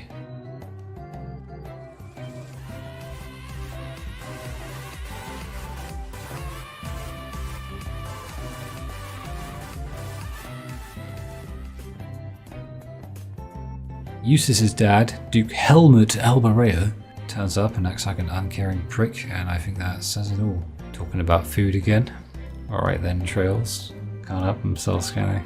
Imagine Kondo and he's like, one of the team members is like, we gotta up the pacing, Mr. Kondo-san. We're dawdling along, and he's like, put the food scene in. Make him talk about how it's salty. Do it, you fucking brat. Eustace and Rean bond a little over being the sons of nobles, and things seem to be looking up. We're getting along a lot better after the fallout. Eustace's mother is a commoner, and Rean is only a noble by adoption, so they both have their baggage. Luggage. Fuck. Eustace Alberea. What is it, Marcius Regnitz? I will accept no more failures. Today, we will form a combat link. What? As much as I may dislike you, I'm ashamed that we were unable to do what every other member of our class has accomplished. Today's monster extermination request seems as good a chance as any to make up for yesterday's failure. What did you say? You really are simple-minded, aren't you? I suppose you overheard our conversation last night and feel some kind of affinity toward me now? Nonsense! I did no such thing! I was fast asleep while you yammered on about your family and Rean and...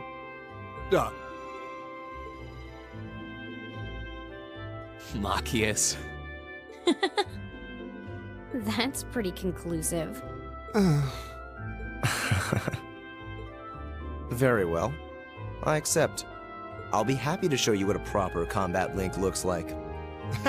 We'll see about that. Fortunately, I have more than enough generosity of spirit to endure being paired with an arrogant noble like you. What? What is it? If you have something to say, just say it.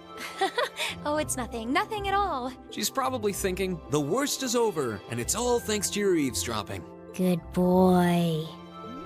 Just stop that! Just stop looking at me like I'm some hapless babe! Rean, you do know I still haven't completely forgiven you for lying, don't you? Are you still hung up on that? And Emma, I hope you're ready to score second on our midterms because I'm not about to lose to you again. But don't even think about giving those exams any less than your very best.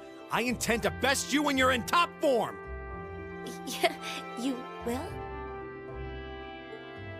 And as for you, Fee, I've been wanting to say this for a long time now. Sleeping in class is an affront to our education. You need to start treating classes more seriously. Listen, take proper notes. Raise your hand now and then. And stop covering your ears when I'm talking to you. I can't hear you. Anyway, we've got a lot to do, so how about we get to it? Right. Marcus is such a great character. He's my favourite from Class 7. Edward Bosco is a legendary voice actor in terms of talent. He should be in more things. Anton! He appears in a hidden side quest in Chapter 2. I don't like that they hid him behind a hidden side quest, but it also makes him more special, like a shiny Lugia or some shit. He's gotten lost at the ass end of Oryx Canyon path, and we have to escort him back. If you're not a recovering Trails addict like myself, then Anton might not be known to you prior, just as he wasn't to me since I started with this game. But he's been a recurring character since the very first game, Trails in the Sky, which came out back in the 1800s, which, now that I think about it, is a beautiful name for a game. Never mind that. Holy shit. Well, either way, if Anton doesn't appear in an arc, it isn't canon to me. That's how I see it. If Anton isn't in it, who's to say it even happened? Now he's been in all of the first three, meaning the Burl, Crossbell, and Erebonia. Man gets around. Quarter pound. Don't know how he got lost though. It's just one long fucking road, Anton. How'd you get lost on one long fucking road, you idiot? Lovable idiot, I love him to bits. Ricky shows up too, who's usually with him. But let's be honest, Anton's a funny one. Eventually later games just drop Ricky completely because they realise he's not needed.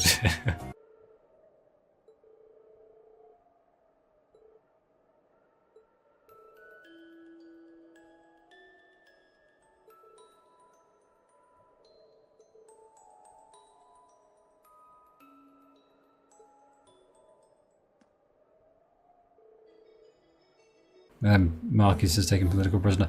Toval appears for the first time as he really pushes us in the direction that we need to go in, and it's a trip through the underground waterways to break into prison and rescue our dear grumpy bastard friend. Eustace turns up halfway through and helps out as well. As Fee uses explosives to blow open the door, we discover that she's a former Jaeger, not the drink, a mercenary. On our way back, we encounter some resistance, and the game forces you into a combat link with Eustace and Marcus, bookending the chapter nicely. Despite winning, more mustache wankers turn up, but Sarah and Rufus turn up to save the day. Lord Rufus?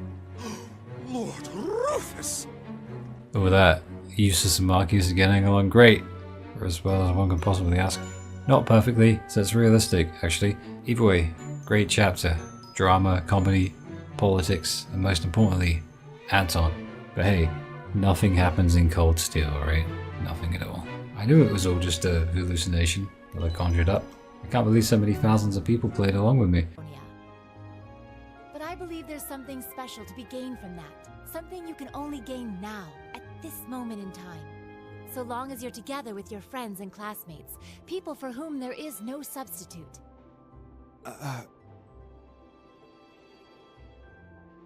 Maybe when you graduate and go out into the world, much of what you learned at Thors will have little meaning. But I still truly believe that sometime, somehow, what you experience as part of Class 7 will be an invaluable treasure to you. It may not seem that way now, but I know in my heart that it will someday. Instructor.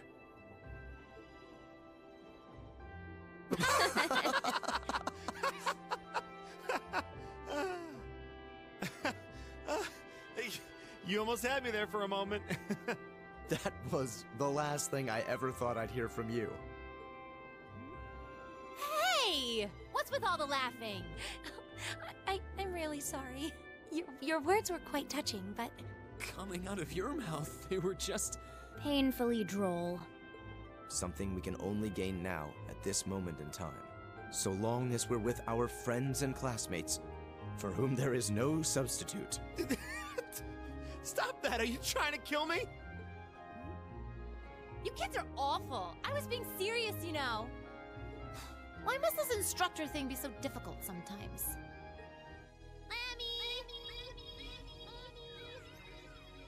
Yep, we're done here. Let's get going, Arrogant.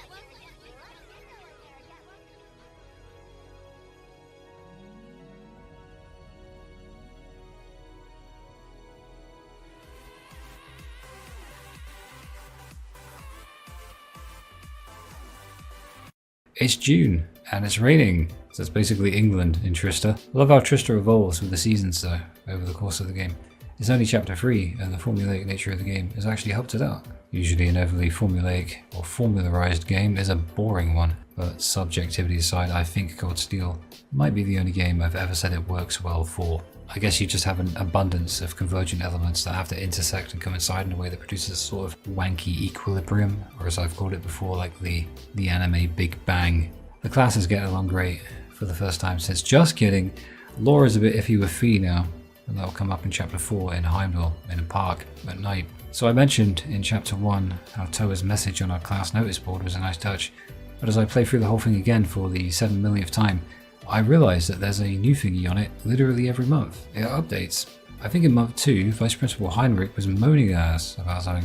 I don't remember what it was about, but it was probably something stupid, knowing him, telling us not to do something we'd never done and weren't planning on doing. No running in the halls, I'm not running. Good! You know, that kind of thing. Toa is genuinely one of the most pure characters ever written. Love it a bit. Instead of bonding events, we hang out with our friends to revise for exams. We still get Link experience, it's just far less. Because I guess Kondo played Persona and thought, this will get us more popularity. Yeah.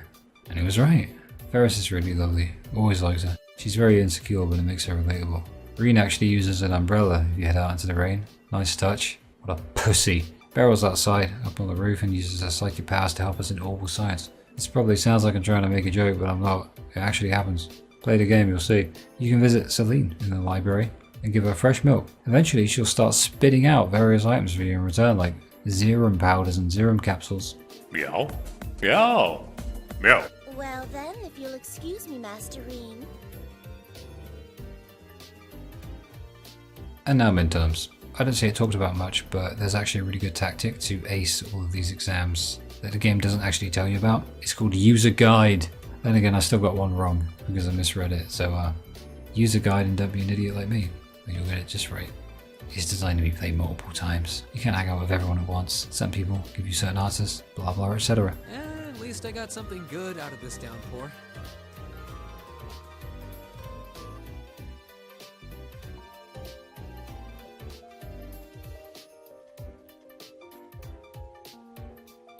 I do apologize for stopping you on a rainy day like this. Do you know if this is the building in which I might find the principal's office? Oh, yeah, you're in the right place. His office is in the East Wing, first floor. Already? I'll be able to find the way, I'm sure. Well then, if you'll excuse me, Master Rean. Sharon? It's so delightful to see you again. What are you doing here? She didn't. Mother didn't. But of course. Fine! Oh, my lady, I almost forgot to mention that I made plenty of your favorite apricot jam. Would you like me to spread some on your toast? Ooh, really?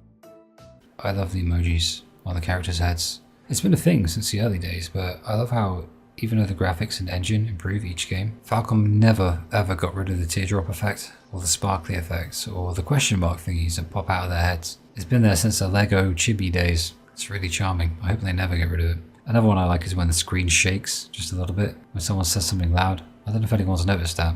You get sort of used to it and you stop appreciating it so much, but analysis helps you appreciate things. And now Sharon's here to be our new maid, and Troll Elisa, and sometimes Rean as well, and generally just be an absolute menace, while also being the nicest person. Well, after Toa. We can now find her in and around Trista, just like everyone else, and she really brightens up the place. Knowing that her pink ice cream looking hair is around gives me comfort that I didn't know I needed. The game adds new characters very steadily, very carefully, so an already brilliant cast of characters only gets bigger and better as the game evolves. It's another thing that the game deserves genuine praise for. Sarah returns to find Sharon, and they obviously have a history, the likes of which turns out to be really funny, actually. I imagine if you played the older games, you might just have had a better idea than I did about what that might be. But with this being my first Trails at the time, I had no idea Sharon was an Ouroboros member because I didn't know what Ouroboros was, at least in the context of Trails. And the Braces to me were just some distant relic, so Sarah being one wasn't that important to me either. I didn't know about the Bracer Guilds being burned down in Erebonia because of Ouroboros, and it turns out the two groups have been at each other's throats since the very first game. And that conflict was at the forefront of the Sky trilogy, actually, but with the protagonists of Sky being Braces and the antagonist being a society member. But even then it all seems so distant. This is a pro and a con for Cold Steel 1, in that Trista and Thors feel like the entire world, not just their own world, the world.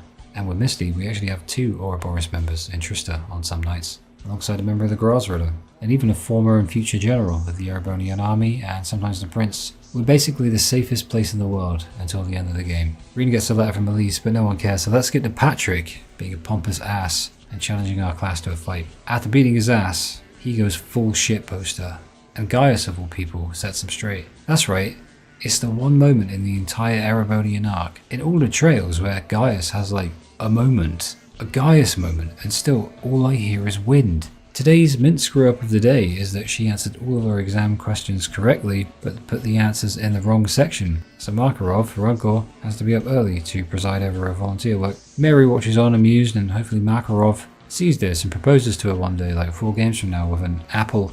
So, let's go to the Nord Highlands. Yes, the weirdest field study of them all, for reasons equally good to bad. We finally win a game of Blade against Elisa of all people, and then her mum turns up with Sharon to embarrass her. And that's 2 big fat L's for Elisa already. The biggest gripe I see with the Nord Highlands is how big and empty it is, but that's actually why I love it. After Hard especially, it's nice to be able to walk more than a couple meters without bumping into the bloody wall. Granted, my issue with Nord is technically an offshoot of the general consensus, in that despite the big size, we're still required to travel back and forth between the distinct landmarks and settlements, from the camp to the gate, back to the camp, to the quarry, to the lake, back to the gate. Even with turbo mode, it's a handful, and it could have been done much better. One could argue it's realism, I guess, and point to Heimdall's bus stops as proof, but that falls apart pretty quickly since fast travel exists in Trista, with no discernible in-game explanation. Realism is good sometimes.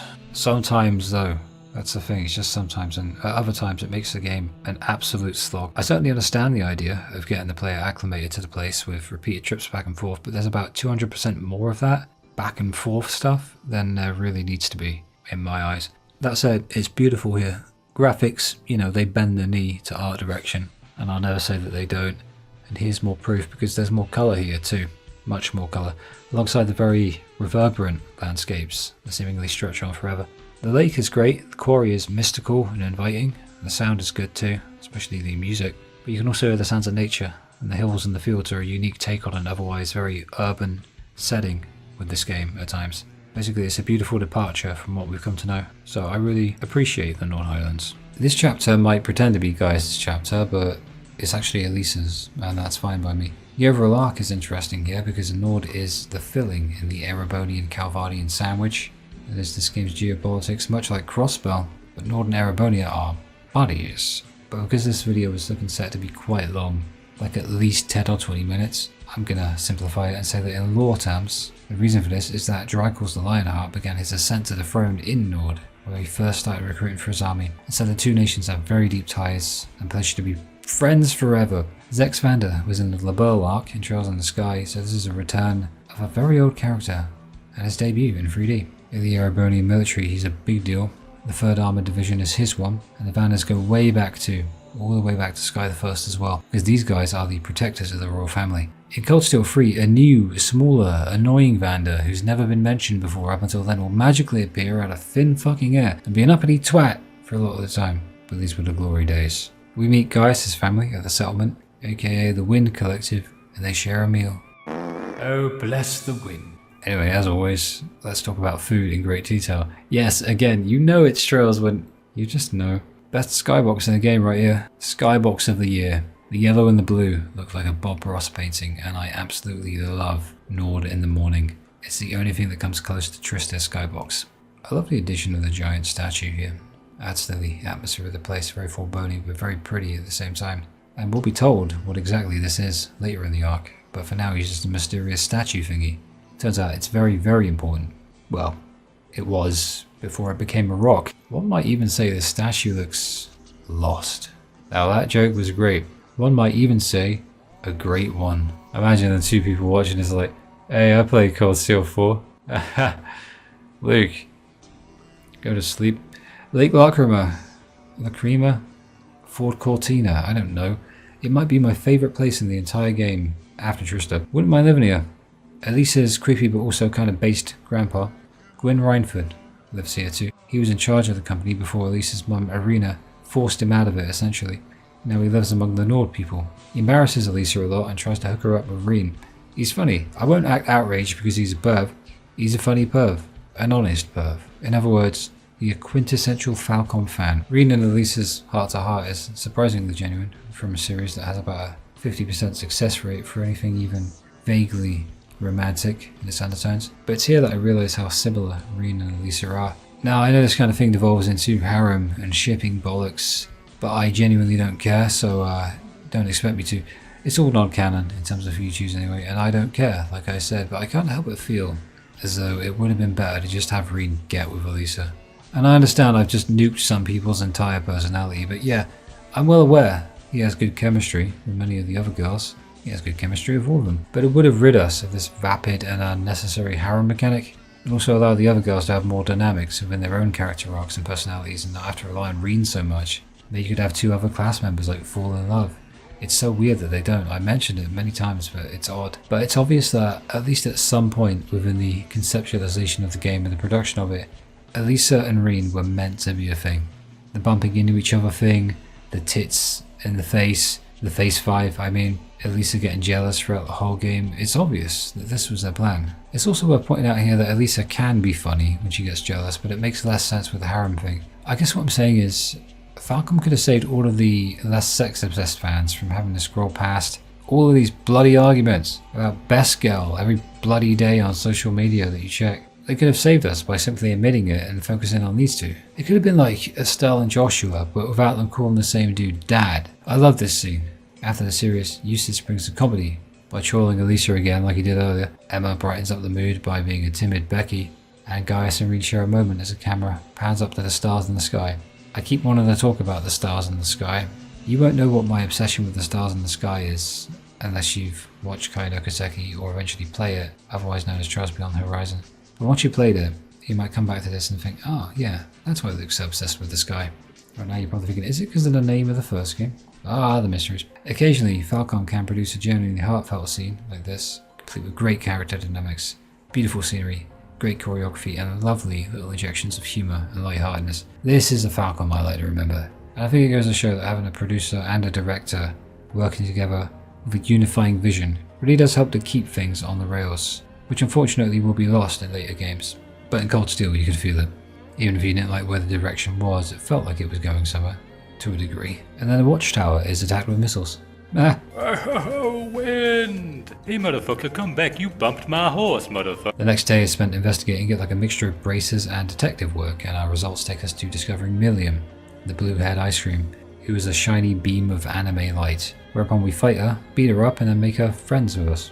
The game then directs us to the ancient quarry, which is a beautiful soundtrack, and we discover Gideon. He's the one who orchestrated the attack, and he's trying to get the nations to go to war with his flute. Yeah, he's got a flute. Look at him playing it. Gideon's flute summons a big-ass spider that eats the wannabe Jaeger Corps that was helping Gideon. They're called Bugbear, or rather they were, because they just got eaten by a spider. But the funny thing is no one really cares or gets traumatized by it. So whatever, they weren't important. After defeating it, Gideon escapes and that's it. Lecturer Arundel, previously appearing in both prior arcs, turns up to defuse things, and we say goodbye.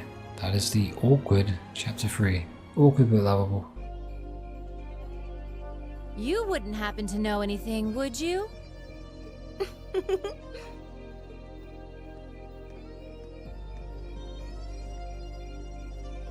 You really are a sharp one, Lady Sarah. It's almost troubling. I'm impressed that you could tell I was there. I'm pretty sure you let me have that one. I felt a familiar sensation though, just for a second. Makes me think back to This one time, 2 years ago. 2 years ago, you say? Never mind. But you really don't know then? Where that airship came from? I'm afraid not. I checked the Rhineford Group's manufacturing records and couldn't find a trace. At least, not in the official files. Welcome back to the Euronian National News. In sports now, Heimdall United beat the Boreal Bunders 5-0 in the semi-final of the Gilead Osborne Cup, after a young man with glasses shoots all of the Boreal Bunders with a live shotgun. Authorities are still trying to identify him, and it will be the Celtic Trumpet Fuckers facing Heimdall in the final of the Gilead Osborne Cup. Stay tuned to find out the result. I like that they show the statue of Drykos before panning to the next scene with Ozzy and Claire. Ozzy, Claire and Regnitz, meanwhile, have a cool scene here, dripping with tension, and Oliver makes his series reappearance alongside his little brother Cedric and his little sister, Princess Elfin. They're discussing the upcoming trade conference that's literally already happened in the prior arc, that being Crossbow. It's already nice to see Oliver acting less like a twat. I'm not a fan of him in the earlier games, aside from the 5% of the time when he's not being annoying. This version of Oliver, however, is the best one. Olivier is another story. 2 seeds are planted in Chapter 4's intro. Claire is revealed to not be the primary member of Osborne's Ironbloods, which are like his most trusted and elite unit. And Cedric, meanwhile, admires Osborne very much, which will be a huge factor going forward. The series may have the pacing of a snail race, but they do be planting them seeds, bruh. This chapter will focus around the capital, which is huge, the royal family and the Chancellor himself. There's also a scene with Elise, but whatever in it. We get a swimming minigame to break up the formula, just at least a little, and some fan service if you're down bad enough. We catch Emma and her cat Celine talking to one another, and Rean is oblivious. Before she came to Thors, Sarah was... It's not very becoming of a gentleman to go around broadcasting a lady's secrets, you know. You always play by the rules, and you'll find yourself in a jam someday when you encounter people who don't. Instructor? You're one to talk. Looks like these two aren't getting along any better. First Sharon, now Instructor Neidhart. Instructor Sarah almost seems like she's spoiling for a fight. Who do we have here? Well, if it isn't Instructor Sarah and Instructor Neidhart.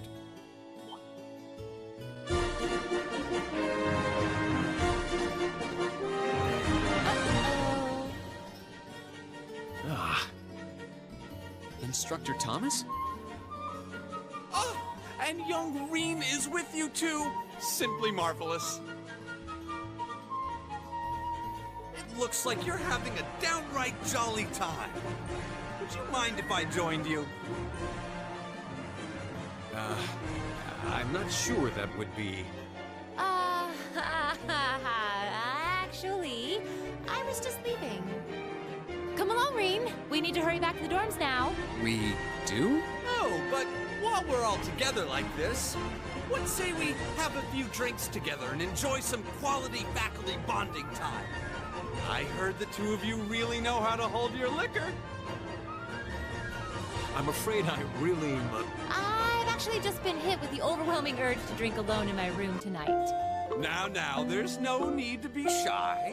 We're all friends here. Oh, I know. Why don't you come along with us, Rean? We can't float a beer your way quite yet, but I'd be happy to treat you to something else. No, it's quite all right. You teachers are always so busy, I'd hate to get in the way of your quality bonding time. So, if you'll excuse me, I'll be sure to let Sharon know that you're having dinner out tonight, Instructor. No, Rean, wait! What kind of heartless monster are you? Get back here, Rean Schwarzer! Well, shall we be off? I couldn't possibly. I need to depart early tomorrow morning, so I really must insist. You know what's funny? Thomas could probably destroy these guys both at once in his sleep. One of the best things that this game did was make sure that the teachers were just as charismatic as the students. In fact, probably more so. We discover a big door in the schoolhouse, and Rean has a reaction to it because he's the center of the universe, at least for now. And Chapter 4's Mint Screw Up of the Week is that she snapped Hibel's violin strings. If you have something you're not sure about, give it to Mint. If it's breakable, she will find a way to break it. And now this. I was dreading this. Elise turns up out of nowhere. That's Rean's sister. And she's angry because Rean's being distant with her and the rest of their family. They're adoptive siblings, by the way.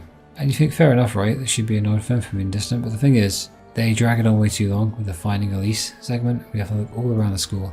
And her general demeanour is staggeringly annoying. And of course, she has a massive crush on her brother Rean. And this is literally her entire personality and character for the entirety of the Erebonian arc. Wanting to bang her adopted brother is her calling in life. Her first involvement in the story is to turn up, run off, put herself and others in danger, and then generally be an inconvenience. I don't think Falcom wanted us to like her. Eventually, she leads us down into the schoolhouse and an armored knight thingy, a magic knight, activates, putting her in danger. Patrick and Crow turn up too, and Rean finally reveals the secret to become a white-haired anime sword boy with a secret power. Also, when he was a kid, he killed a boar. Wow. I know, Tifa, I know. But hey, we fight with Crow and become good buddies with him, so silver linings, innit? What the fuck ever. When we visit Crow in the early morning, Marcus will moan at him for betting on the horse races, and I've never ever seen anyone mention this, but Marcus and Crow have one of the best dynamics in the entire series. Not just the Cold Steel arc. I think it's Cold Steel 4, but the two of them bounce off each other perfectly. Really, really well. And they have a post-battle victory scene where Marcus tries to be more lightened up and chilled out, which follows on from their relationship in general over the arc. Patrick's getting nicer now, too. He helped with Elise. He does, however, make a mistake for the first time. Our dear Patrick inquires as to the availability of our Lady Elise Schwarzer. And Rean is less than impressed. You ready for a running joke? Patrick's arc is a very strong one, and this is the first step in that direction for him. In fact, you could argue it was when Gaius took him down a peg. Like the rest of the characters and their journeys across the arc, it's done carefully, slowly and deliberately, and therefore organically and naturally. Well, most of the characters. Now, we could get angry at Rean for essentially condemning Elise to a lifetime of virginity, and eventually one day she'll hit that wall, and the box wine will come out and the cats will come. Or we could all just laugh and remember that it's just anime shit. After 4 more consecutive blade losses, we reach Heimdall, the Vermilion capital, and Claire's back and escorts us to Marcus's dad, Carl Regnitz, who's the third and final member of the board of directors for Thors. So they're all family members of ours. That you're holding me here. Heimdall is massive, and Chapter 4 is too, so the quest here will keep you busy for much longer than usual. I spoke of Cold Steel having a very urban aesthetic, and here's a good example. The capital of Heimdall is urban in the sense that Crossbell is, but much more similar to Gransel in a way. The royalty live here, the colours are understated and unassuming, but with a lot more red to it, being the Vermilion capital of Erebonia, and it's another oddly cramped place, kind of like Berea Hard, Rua, basically everywhere really, but with more open areas and diversity of locations within the city. It's very industrial, so it showcases the leaps in technology that arose in the world following the Burl arc, so maybe it's a look at how Gransel would look if they evolved as quickly as these guys did. In the Ost district, we meet Battery and Cargo for the first time. These two are going to have crazy adventures in this arc, especially in the next game. Look out for them. Speaking of which, speaking of duos of crazy adventures, it's Anton and Ricky again. They're in Drykor's Plaza. Anton seems to have met someone really pretty. We'll find out who it is later. Good to see him again. Remember, a Trails game cannot be confirmed canon if Anton isn't in it. Vita Clotilde, the opera singer, makes her very first appearance in the game, and that's right, she's not Misty, despite having the same voice and face. Yeah, it's her. She's a double agent. We can spoil. It's a spoiler video. I'll say double agent, but that'll become funny later on. It's awesome, the host of our radio show, and some famous Azure diva. As Marcus and Elliot mark it out like nerds, not knowing that she's basically in their town every Sunday. Probably best that they don't know. Fee and Rean have caught on though.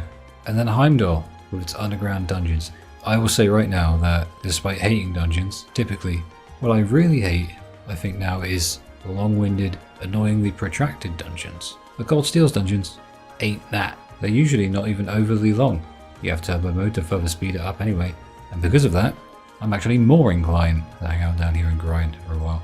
There's a peacefulness to these dungeons, just like the highways, and as I've said before, when you've leveled up enough, you can attack enemies on the field twice to make them explode in the Sepith. I think it's because of this that you get into a flow state doing this. I love it, I do. Elliot's backstory comes out now. His mum died, and his father is positioned as a really strict guy. Elliot wants to be a musician, but his dad is vehemently against it, because said dad is General Craig of the 4th Armored Division, whom we'll meet in Chapter 5, and one of the most badass dudes in the entire country, probably the world. He wanted Elliot to attend Thors, whereas Elliot wanted music college. But Elliot isn't at Thors just to be another carbon copy soldier. About half of Thors graduates end up in careers outside of the army, and so he's glad to have come to Thors, essentially. And he's met us too, his weird, stupid, dysfunctional family. After this, it's time for Laura and Fee to patch up their strained relationship. This whole thing is overdone, and the story acknowledges that as well, funnily enough, since there's nothing like Eustace and Marcius, so I forgive it. But the two have been in a bit of a pickle since Laura found out Fee's a former Jaeger. Laura's very noble, dignified, basically the diametric opposite of a vagabond mercenary like a Jaeger, like Fee, so she just doesn't like it. Fee understands, and Laura does trust her. I think what most people figure out by thinking, Laura figures out by smashing things with her sword. The deal is, if Laura wins, Fee tells us about her past. Of course, it's a draw, but Fee's like, nah, if this was daytime, you would have won. So whatever excuse you need, right, Falcom? Good enough for me. Unrealistic fight though. Fee didn't evade once. That's bullshit. I put evade 2 and 1 on her. I thought there was an evade 3 for a second. I'm going to go off script for a second. I always think there's an evade 3. There is not an evade 3 in Cold Steel 1 and 2. It comes in Cold Steel 3. There's no evade 3 in 1 and 2. Fee's best is that she was a Jaeger in Zephyr, who've been mentioned in the series. It's not just a Spire of the Dragon level. It's one of the 2 big Jaeger corps alongside the Red Constellation. Eventually, the Jaeger King, the dude in charge, died in a battle with the leader of the other group. And Fee saw a unit just drift apart at that point. Eventually Sarah picked her up and took her to Thors. Sarah really changed her life. Together, Laura and Fee spells victory. I mean, it doesn't actually, but I ain't gonna tell them. Still, terrible spelling. Thors might be overrated after all. Cliche though it is, it's heartfelt and earnest, and I do enjoy the whole scene at the park at night, and how after this they fight Rean and Marcius for the hell of it, because they want to see what they're like as a tag team. And we get to see firsthand because we play as the girls. And now, after they win a battle with their link attack, they have a unique post-battle victory scene that changes slightly every game and evolves. Since we're getting everyone's backstories, Marcius gives us his, that being his cousin's death. This one I'm not getting into. If you want to know why, then feel free to play the game. Once again though, on a lighter note, Ed Bosco's voice acting is incredible here. Of all the things I thought I'd realise doing these essays on Trails, I figured characters being cool would be one of them, but yeah, JRPG voice acting typically is hit and miss, isn't it? But this is a good example of when someone's just perfect for the role. Royal family now, and Alfin welcomes us in with Elise. Then in walks Prince Oliver himself. Hello. Shut up! Here we learn the origin of Class 7 and how Oliver perceives the potential civil war. Not just as this one-dimensional, two-sided endeavour, but rather something that can only be fixed with a third option. He created the class, chose the directors of the board, and he's literally the father of Class 7. Like I said, man, he's a long-running character that dates back to the very first game. But in Cold Steel, Falcom actually write him really well. And even though he doesn't appear as much, he's better off for it, as he's written much better. Basically, they don't have to have him say something sexual every 5 minutes because everyone has to get a line in. It's not Sky the Third anymore. I love Sky the Third. But the issue wasn't even that. It was that they overused the trope. Like, every other sentence from him was a completely disjointed sexual innuendo that killed the tension of the scene. That said, he had his moments where he was serious, and they hit harder as a result. But once again, they overdid it by a mile. The Wandering Bard character is funny, but it relies too much on the sex pest trope. His funniest moment in the Sky series was him trotting off, running away to Bo's market. I think it's Bose. Who gives a shit? I guess the crux of what I'm saying is, I really like Toast. Also, here in Cold Steel, we see an Oliver worry of the amount of screen time he gets. In fact, I think he should have got a bit more. As the series progresses, he'll settle into a nice middle ground between his inner Olivier and his inner Oliver, the liminal space. We also learn here that Sarah is a bracer, known as Purple Lightning. They say she's one of the strongest people in the Empire. I forgot that they put Sarah that highly in the early games. Made her a big deal.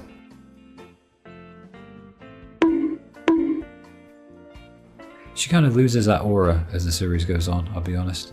But power levels and trails are like sacred things. But also sometimes Falcom themselves kind of forget who's who and makes no sense.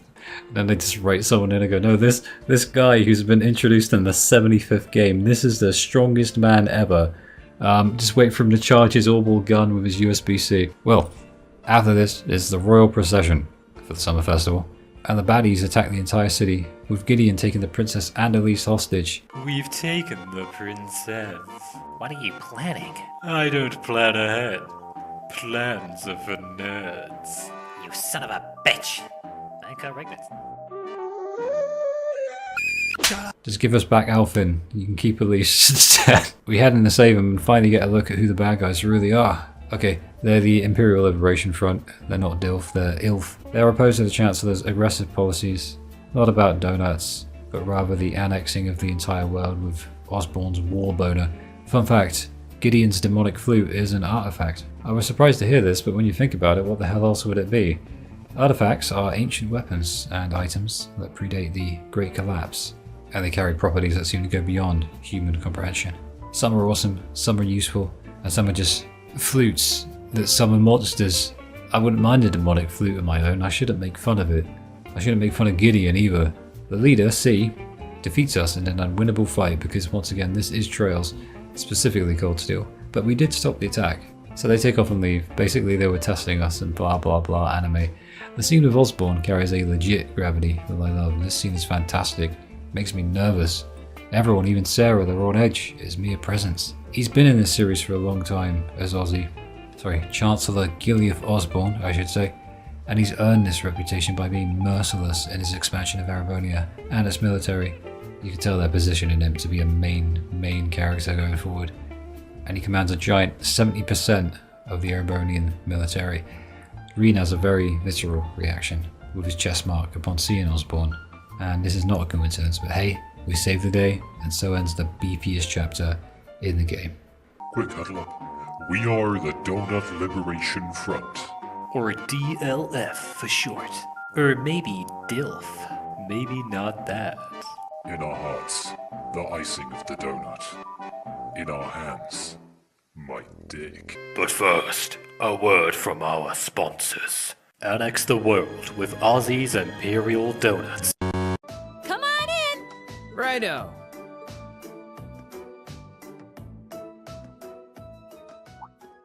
Huh?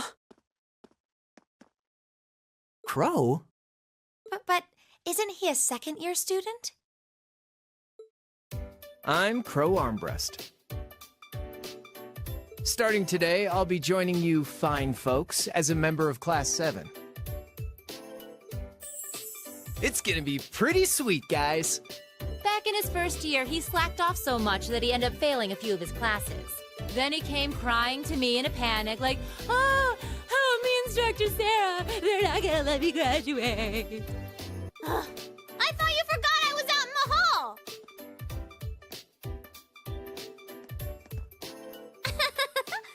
I'm Milliam Orion.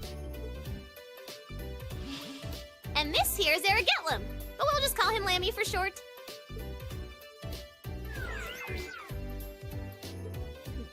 What the hell is that?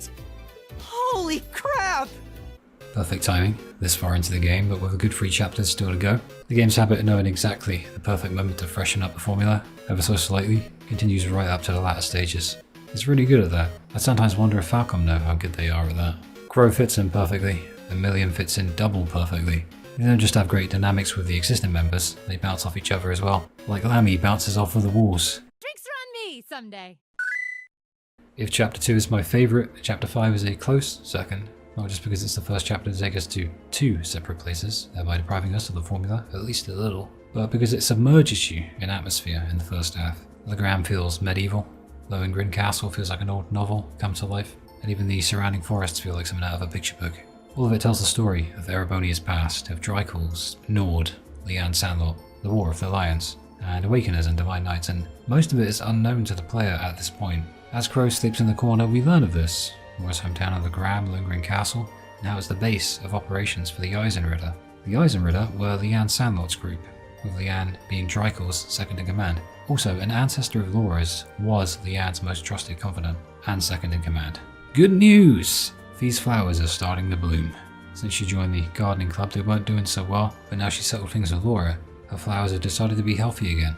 Magical anime flowers. William immediately leads us on a wild ice cream chase all over the school. It's not annoying, like with Elise. Milliam just runs all over the place, terrorizing everyone. It's really fun to watch, unlike Elise, who just cried a lot and got angry. I don't like her. Milliam's better. Meanwhile, Vivi tried to one-up Adel from the gardening club using her twin, Linda, but Adel jokes about there being 2 Vivis, which means double the amount of work they can do in the garden. I like Adel. She's really nice to Fee throughout the entire game. She's the one person Vivi can't rattle. The music club gives a performance at the church, including Elliot on violin, Bridget on piano, but also Mint, who miraculously doesn't break anything. She messes up a bit at the start, but that's actually kind of realistic. The kids come along to watch. Mary, the music instructor, is in tears from how well it went. Makarov secretly enjoyed himself. And Rosine's outside organising everything. This kind of thing is where the game melts into your soul. Not only do the characters around the school all have their own things going on, the game will occasionally just put together certain groups of people in really cool ways, like this. It genuinely behaves like a real place with real people, with everyone interacting with one another both individually and among the school clubs. From kids to instructors alike, everyone gets involved. Even now in 2025, the greatest sin that Falcom ever committed was not making an updated version of Trista with a new engine that came about in Cold Steel 3 and onwards. Cold Steel 2 was its last appearance. We haven't seen Trista since. Ferris and Elisa finally became friends, and there's a hidden side quest where you can get to know Rosine, who's one of my favourites. Hello. Oh. You wouldn't happen to be one of the Class 7 students from Thors, would you? How did you know I'm from Class 7? You're one of the favorite topics at our radio station, actually. There are plenty of people out there who want to know more about Thor's dashing guys and gals in red. Your voice sounds so familiar. Oh, maybe you know me from the radio? Good evening, everyone. This summer's turning into a real scorcher, isn't it? To beat the heat, we're going to be broadcasting tonight from a park here in Trista. Ring any bells? Wait. Huh? You're Misty? From Abendheim?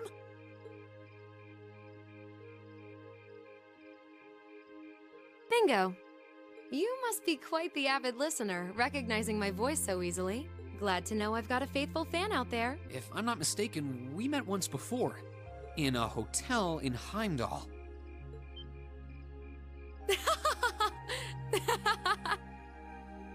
Wow, I can't believe it.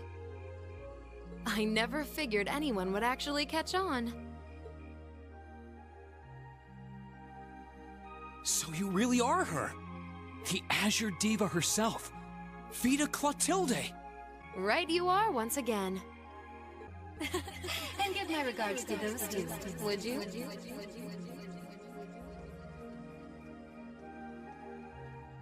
The Gram, alongside the castle, bears the distinction of being the law capital of Cold Steel. Well, the Gram is the smallest place that we travel to, at least I think it is, and the vast majority of the things that we do here are actually outside of the town's confines. Probably is my favourite field study location in the entire game. It's really old-fashioned, has a similar vibe to that of the older 2D Trails games, which was overwhelmingly rich in atmosphere. This place has a huge, dense fog to it, for the most part, that's essentially a reaction to the higher elements being present, so it has a deeper connection to the series' overarching plot and its lore and mysteries, and as a result of all of that, almost everywhere else feels disconnected from the Trails series from a holistic perspective, but the Gram feels like the living embodiment of it.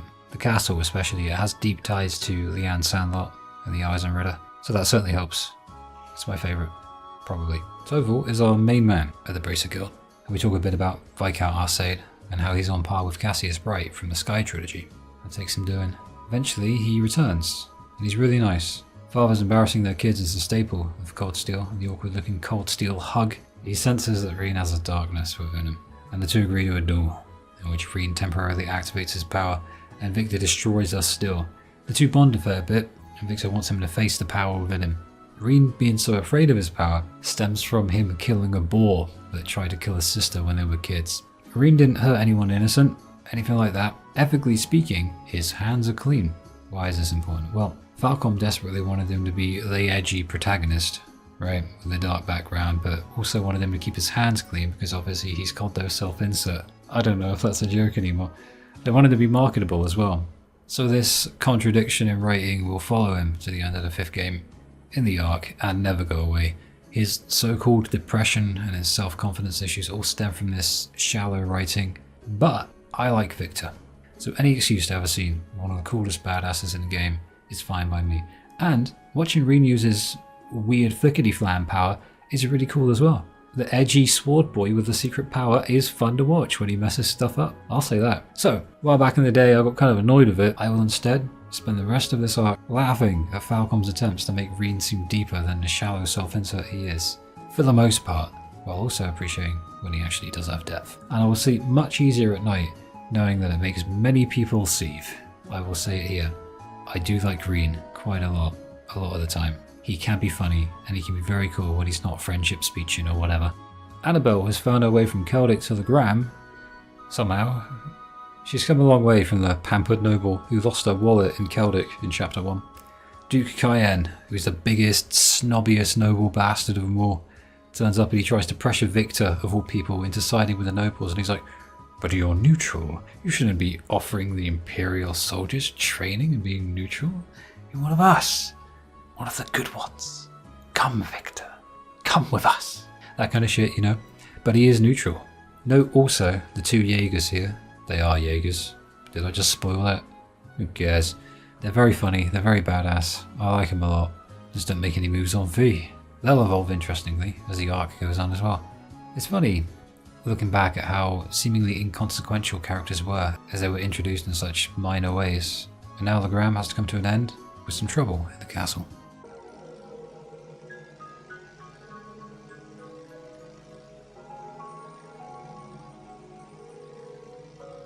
So this is St. Sandlot's old stronghold, Lohengrin Castle. Whoa, what's that?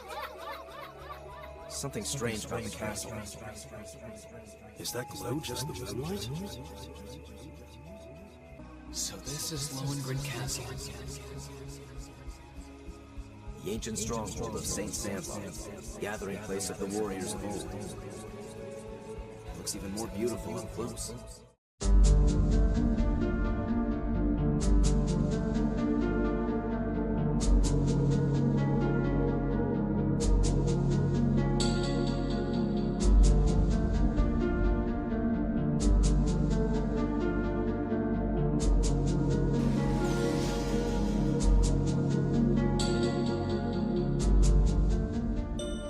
Castle of the Saint. It's one of the greatest pieces of music the series has ever produced. It makes me think back to the old days, more specifically actually, and this might surprise people, Crossbell. All of the animistic and archaic areas as well. And a bit of Sky, I suppose, but Sky was a little more bright in how ethereal it was, and I'm speaking complete pretentious bullshit speak right now, I'm being completely metaphorical. Crossbell was dark in its ethereal nature, and this mirrors that a lot. It also carries with it its own unique little idiosyncrasies. It's really atmospheric. You can feel Erebonia's history in the mystical instruments. And then the next game there's a variation of this song with lyrics. The dungeon itself is hauntingly pretty. And it's not even a big dungeon, but what it does with that space is very clever indeed. The general idea is that some kids got lost in here. But the coolest thing isn't even the castle itself and the new enemies that belong in some other plane of existence, basically the undead, but rather the appearance of this mysterious woman to help us from afar when we're in trouble. Having now played the Crossbow duology, which came before this, it's very obvious that it's the Steel Maiden. Celine says as much herself. And at this point, the Steel Maiden has been hinted at being the same as the Lance Maiden, Leanne Sandlock, but she died hundreds of years ago. So this one's open-ended at this point, but it's been hinted at heavily. And it will be answered in Cold Steel 3, and further explained in the 4th game. So they are setting up something really cool.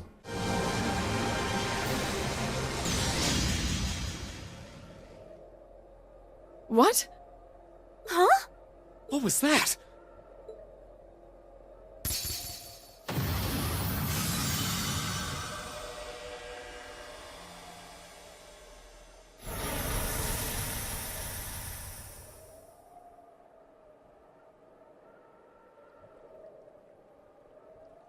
Is everyone all right? I'm fine. That was really bright. What just happened? Golden hair, you say? But that sounds just like... Laura! That's impossible.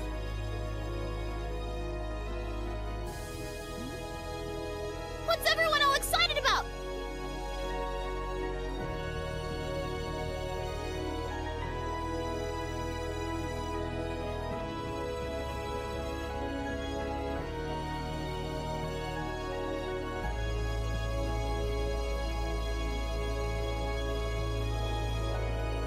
there's no one here.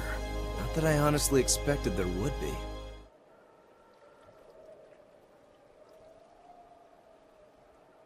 I thought it might have been her, but it seems like it was the Steel Maiden. Still, we really are out of time.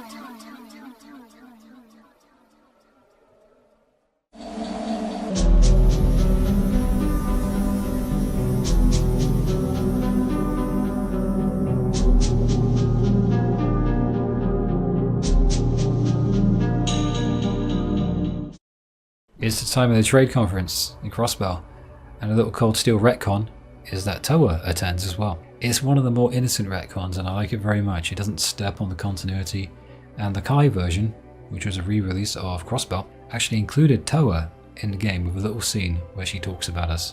Her chibi model is very cool, but with the trade conference coming up, Erebonia's big railway cannons that are pointed directly at Crossbell are the big focus, which by the way were manufactured by Rhineford Company. It's Elisa's mother's company, Elisa Rhineford, obviously. Now that I think about it, it's like the trail's equivalent to a big old nuke, these railway cannons. 2 of them, in this case. But before that, we get a tour of the place, meet the army, and eventually attend a presentation showcasing to us the realities of the world we've been touring, and how serious things really are, and how all of these swords and guns might not mean that much in the face of all of this firepower. In the end, it's actually kind of funny, because there's a guy called McBurn who will later go on to melt things anyway. They really are nothing in the face of the anime powers. But hey, this was the early days before things got really, really crazy. And then this too.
After some more exploring, we're back to the cold open of the prologue, with Crow and Milliam here this time. Now, people have said that their presence here, that being Crow and Milliam, could be Kia messing with causality again.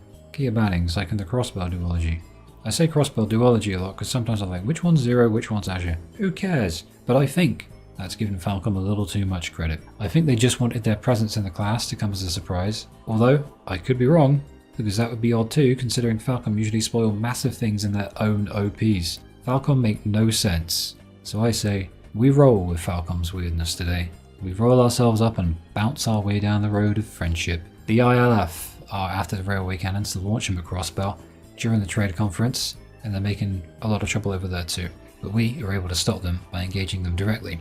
And at this exact point, as the shit hits the fan in Crossbell, it was actually portrayed in their last game, the SSS, we're at the center of that. So what we're essentially getting is the second piece of that puzzle, or second half of that story. Basically, as we're doing this, Gideon is getting absolutely slaughtered by the Red Constellation and brutally murdered across the border. I still don't think that this approach to storytelling was a particularly wise one, meaning the fact that Cold Steel and Crossbow run concurrently to one another. My reasoning is such. It does present some interesting moments as a result. Absolutely it does. It's cool to wonder what was happening over in Crossbell, what was happening on Erebonia at the same time, and how those two things kind of intersect, and you see it in the newspapers as well, what's going on. But it also spoils a bunch of things as well. So in theory it seems good, but in practice I feel like it really just fell flat, because it seems to spoil more things than it heightens. So to me it comes across as a net negative. Either way, we save the day, and chapter 5 comes to a close. But first, can we just talk about Craig and how he's a literal nutcase? He stands on the tank as it marches into battle. It's so unfathomably stupid. I love it so much. It's the most anime thing ever. I can actually imagine Falcom laughing their asses off as they made this scene. Also, Peeporkus Tower in the background when you're in the Goralia. Cool shit, man.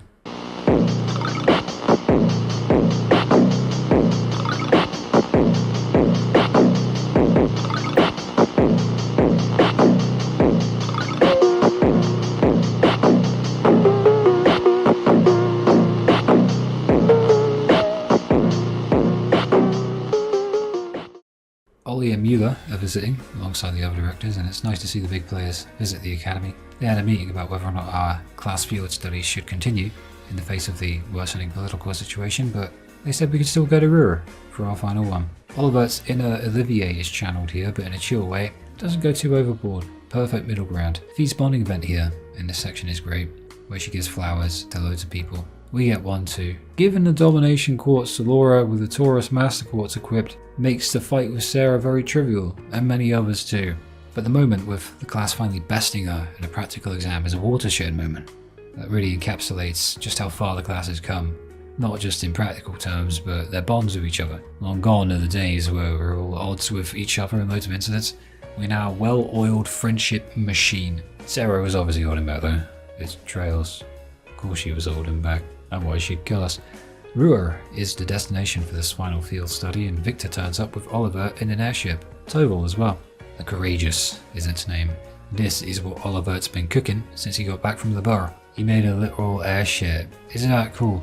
JRPGs and airships are like fish and chips. They make literally no scientific sense. Because they don't gotta make sense. It's JRPG anime shit. Get the fuck in, mate. Let's go on our airship and fly around the world. Well, actually, that's the next game. For now, we just get to sort of have a look in 3 different holds. But in the next game, it'll be ours. For now, they just blue ball us with it and tease us a bit. Master Rean, please don't cause too much trouble. Let's make our way to the Rhineford headquarters. Right, of course. Why is she singling me out? Master Rean? I'm sorry. That'll give me nightmares. Sweet dreams. Irina and Elisa's relationship is summed up rather well here. She's working herself into an early grave and Elisa's annoyed. Or, as I said a few years ago in an abridged video, Elisa, you're fired. But I'm your daughter. Then fire me back. But you the chairman, Wehrman. Weak little girl. You mean asshole. That's more like it. Oh, they get along so well. Shut up, Sharon.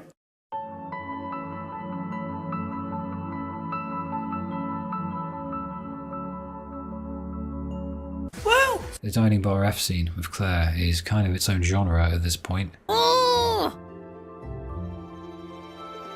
No! It's not like I knew she was going to show up wearing a cocktail dress. I swear! You seemed pretty taken by her when she showed up yesterday, though.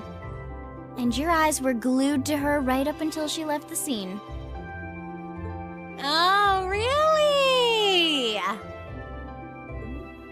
So while we were enjoying a quiet evening, you were out carousing with a beautiful woman, were you? You lucky son of I mean for shame, Rean! We're here representing the Academy on a field study! The ILF lead us on a wild goose chase for the rest of the Ruhr section, with the help of Toa, Angie, and George, and our friendship powers, and possibly Adios as well. We locate them and engage them in combat. And if you're playing this for the first time, C will probably hand you your asshole here. You have to fight Vulcan first and then C. Those twin blades, he can fuck you up. But then he gets fucked up, allegedly, because the sniper from a distance downs their airship, and C appears to have died in the explosion. There are two scenes like the one coming up in a second. The first was Sarah and Sharon in Nord, and this one is Claire and Sharon. And these are two of my favourite scenes in the game because they really do bookend the chapters in a really mystical way. The choice of music is perfect. I'll just let it speak for itself. My apologies. It seems we didn't clear this area as thoroughly as I thought.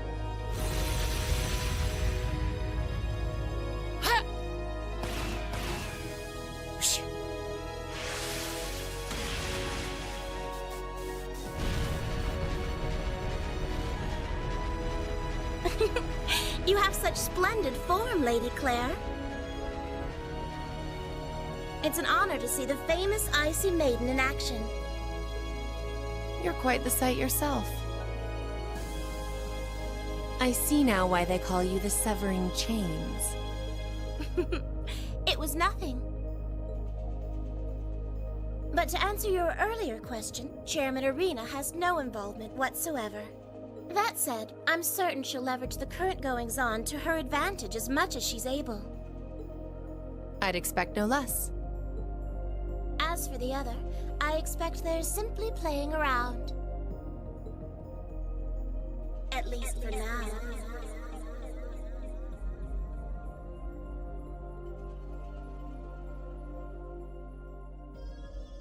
The final chapter doesn't have a field study or share the same formula. Instead, we have a school festival which is jam-packed with things to do and to see. Loads of slice-of-life cutscenes.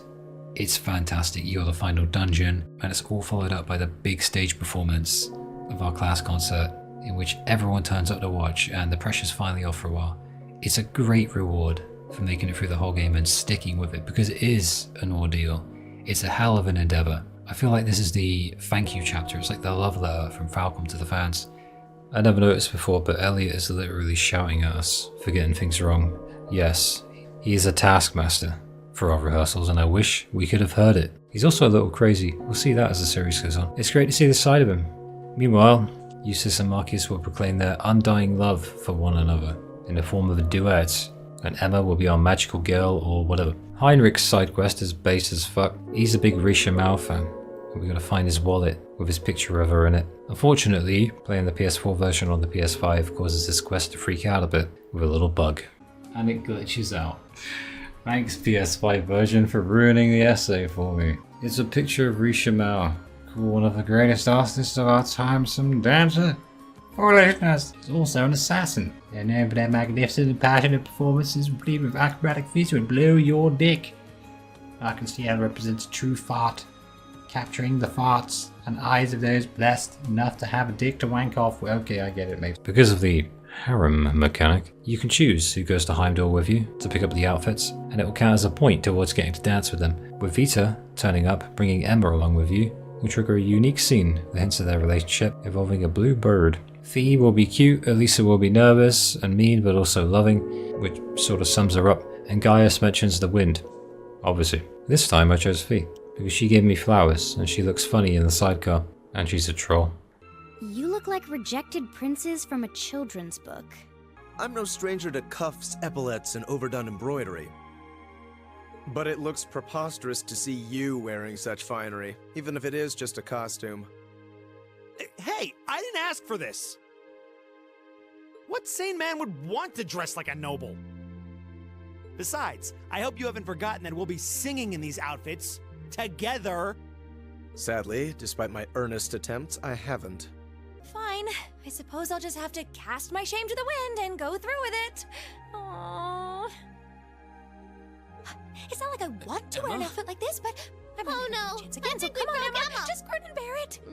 Don't worry your pretty little heads, though. As soon as you hear what I've got in mind, you'll be all in on this. I've got a nice, simple tune in mind that everyone's heard, and most people probably even know the lyrics. Anyway, we haven't got much time to prep, so how about we get right down to business? You're a slave driver. The first day of the festival feels like a playground. Sure, Crossbow just declared independence and a war is probably coming, but we have mini-games finally. Who doesn't love a mini-game? You can also help people out as a student council thing. What's cool though is that everyone shows up at one point or another in this festival. Fee and Sarah are bonding, Anton shows up with Ricky in the old schoolhouse because he's sad about a girl, because he always is. Mint is too much of a short ass to ride the horse. Beryl is now our Luciola doing fortune readings and scaring them stiff. Mishi Panic is the most fun minigame of all. Falcom even liked it so much they stuck it in Tokyo Xanadu and rebranded it as Magical Girl Elisa. What you do is you smash the Mishis in the head with your hammer. Very simple. Good for letting off steam.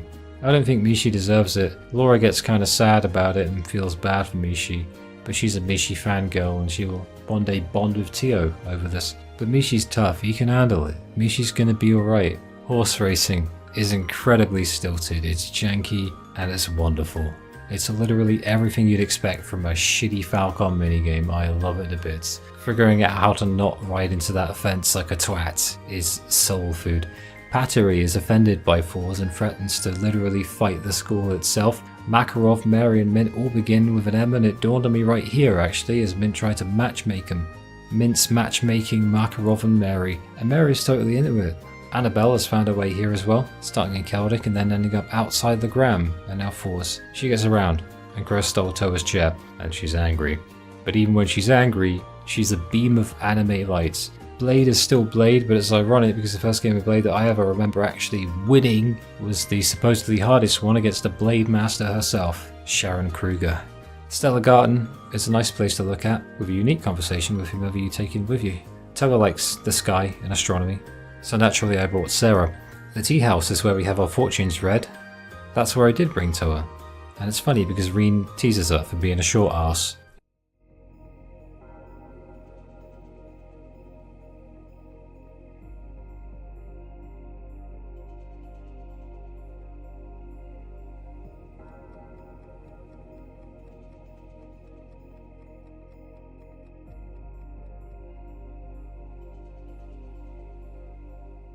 And then the music fades and Rean gives a speech to the Class 7 theme and a girl says, "Read!"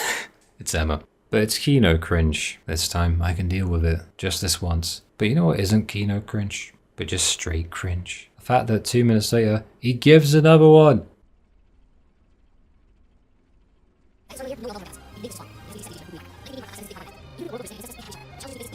Terrible. You know what they say? Tell, don't show. So before the festival's main event and the concert, we have the final level of the old schoolhouse. It's a full-blown dungeon now, complete with a grand, majestic feel, enemies that can ruin your day, and one of the coolest final dungeon soundtracks I've ever heard. And sure, you can infinitely delay the final boss and make a mockery of him, but it's Cold Steel. It's part of the charm. Why do people moan about that as if they couldn't just not do it? Oh well. Welcome to the realm of the Great One. I'm fairly certain this awesome piece of music here is exactly the same as the song that plays a little later, titled The Time Has Come. But this version has a modulated effect put on it, and it's not on the soundtrack, so I'm thinking that's what it is. I've always found it really incredible though. Throughout this entire game, the soundtrack, even in its darker moments, has sounded as though it belongs in the world of Samaria, and it fully encapsulates the vibes of the game. But here we have a song that sounds completely otherworldly and like it doesn't belong, and that's exactly what it should be, considering where we are. This is Lower Erebonius, the Ashen Power, which is a fragment of the Great Power, which we'll learn more about as the arc continues. It should be the hardest fight of the game, but in Cold Steel 1, delay is busted, and it's New Game Plus anyway. The third part of the school festival is my favourite. Our families show up now, and there are some great moments. Pateri has moved to the Student Union building and been abducted by the BL club that's obsessed with erotic gay fiction. Anton gets so excited with Sharon's cooking that he gorges himself sick and falls in love with her. Rufus and Carl Regnitz get along so well that they're the diametric opposite of their sons, in a joke that's about 80 hours in the making. Elisa's family cause a funny scene and embarrass her, and Lieutenant General Craig is offended and Sweet Boy Elliot shrinks from his father's loving embrace. And then a concert.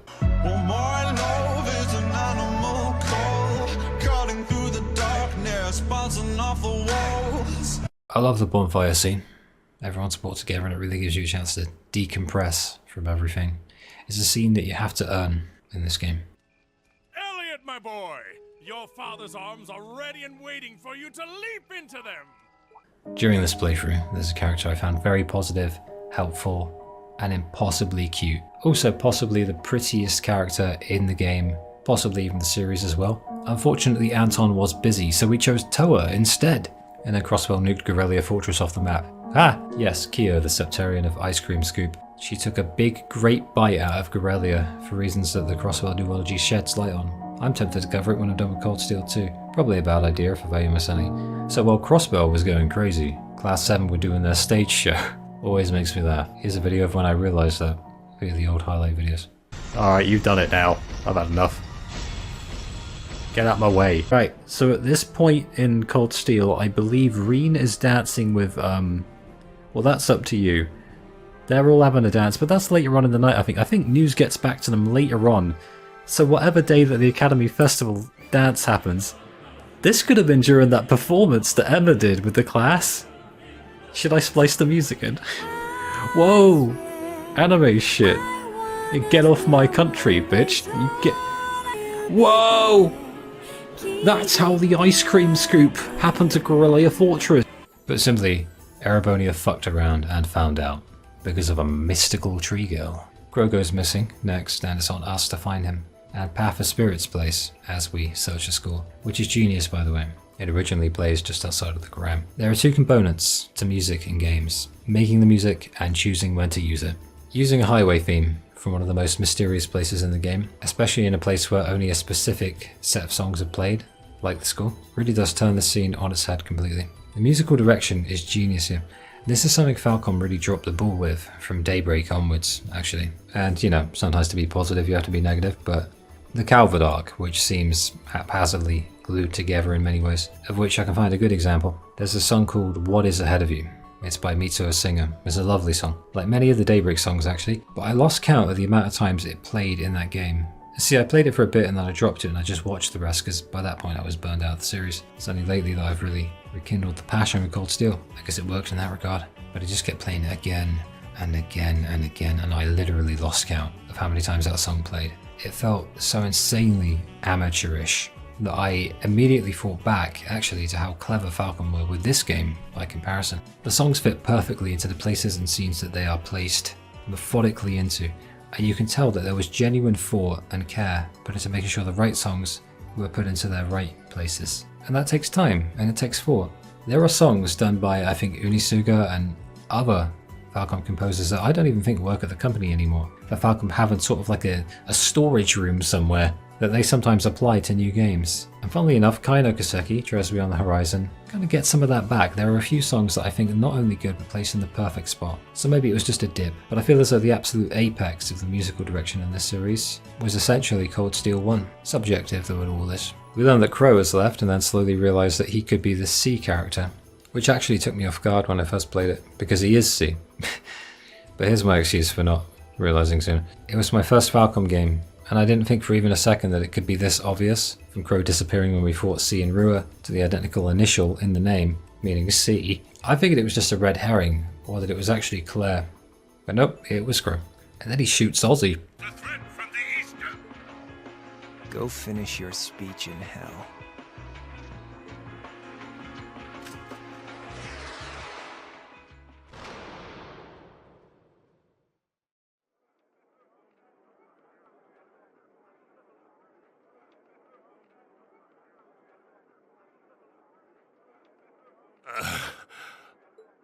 Well played, Armbrust.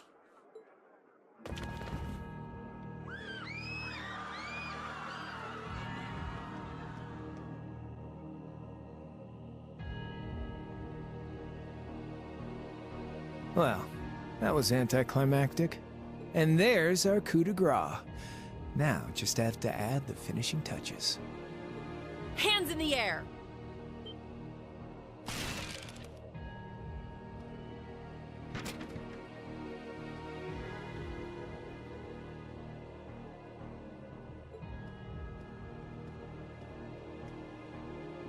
It really was you all along. Ladies and gentlemen, we've just witnessed a shocking turn of events. Chancellor Osborne has been shot by an unknown assailant. He's currently being rushed into urgent care. We'll bring you more on the situation as it develops. What is that? It's coming closer. It looks like we may not be out of the woods yet, folks. A large silver craft has been sighted in the sky to the south, and it seems to be headed toward the capital. But hearing a radio broadcast just isn't the same as seeing it unfold yourselves, is it? So how about I give you Thor students a special treat? Just my way of saying thanks for the fun I had at the festival.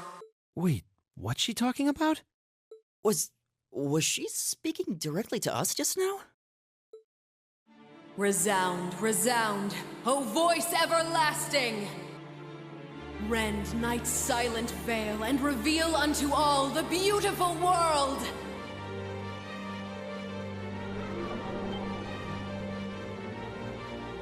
What the? Isn't that the plaza in Heimdall? This is one of the Azure Abyss's incantations, Phantasmagoria!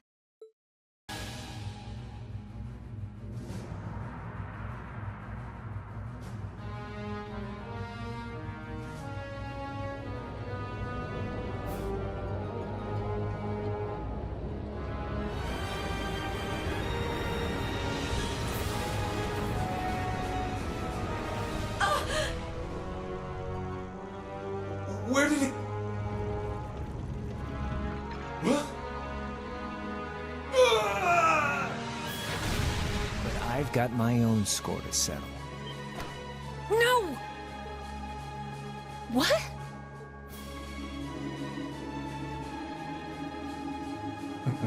See ya, Icy Maiden.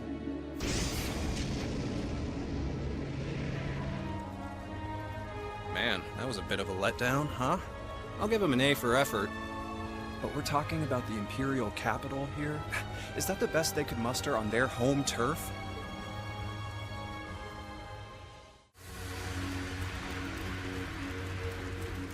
Impossible!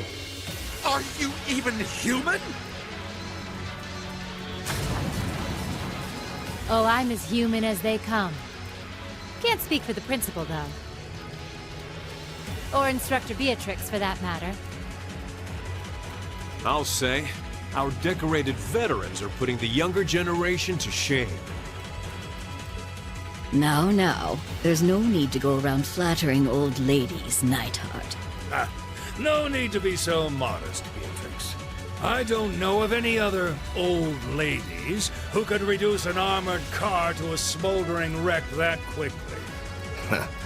Says the man who cut one in half. Always nice to share a little outing with my wonderful colleagues. And while we're at it, since when were the two of you such whizzes with all those high-level arts? Especially you, Thomas. When did you leave the library long enough to become so disturbingly proficient with an orbital staff?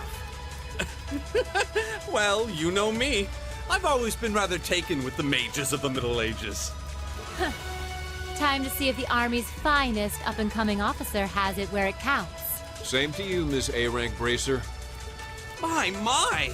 You two really do make quite the dynamic duo. Shut up, Thomas. All right, Valentine and Nightheart are taking point. Let's give them some cover. Yes, sir. Now, let's see which parts have that arts-resistant shielding. You can give them that much more. That won't be necessary. What? Sharon? Allow me to handle things here. I'll be sure to give Lady Sarah and her colleagues the opening they need to clinch their victory. Huh?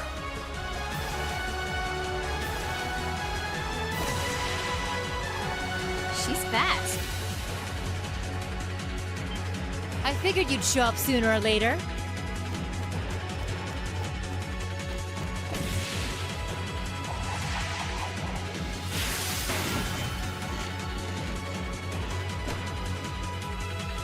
Oh my!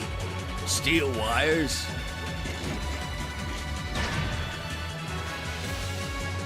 These new model engines certainly are quite the step up. I'm impressed. Still, all the power in the world doesn't mean much if you're all tied up. The pleasure of being bound, vulnerable, and exposed is a thrill like no other. Would you care for a little demonstration? I'd say you won't feel a thing, but that would be lying.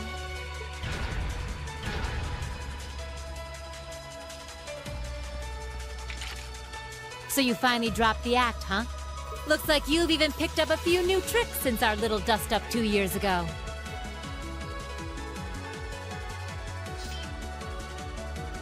But I guess I wouldn't expect any less from Sharon Kruger, Ouroboros' Enforcer number 9. Or should I just call you the Severing Chains? I'm currently on leave from that position. Right now, I'm but a humble maid in the service of the Rhineford family. And no matter who's pulling the strings, anyone who tries to harm Lady Elisa or her friends will have to get through me first. That's fine by me. But I think you and I need to sit down and have a nice long talk after all this is over. I'll bring the snacks.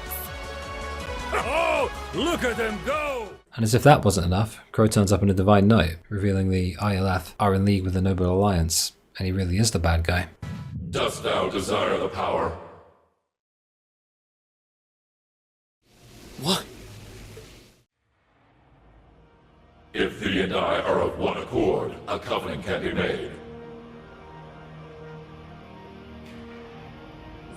task but to call out my name. One in whom dwells the flame. Awaken her. Heed my call. Valimar, the Ashen Knight!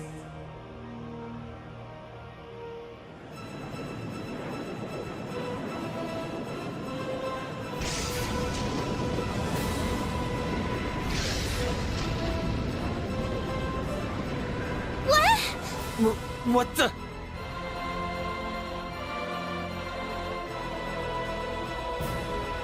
Here it comes.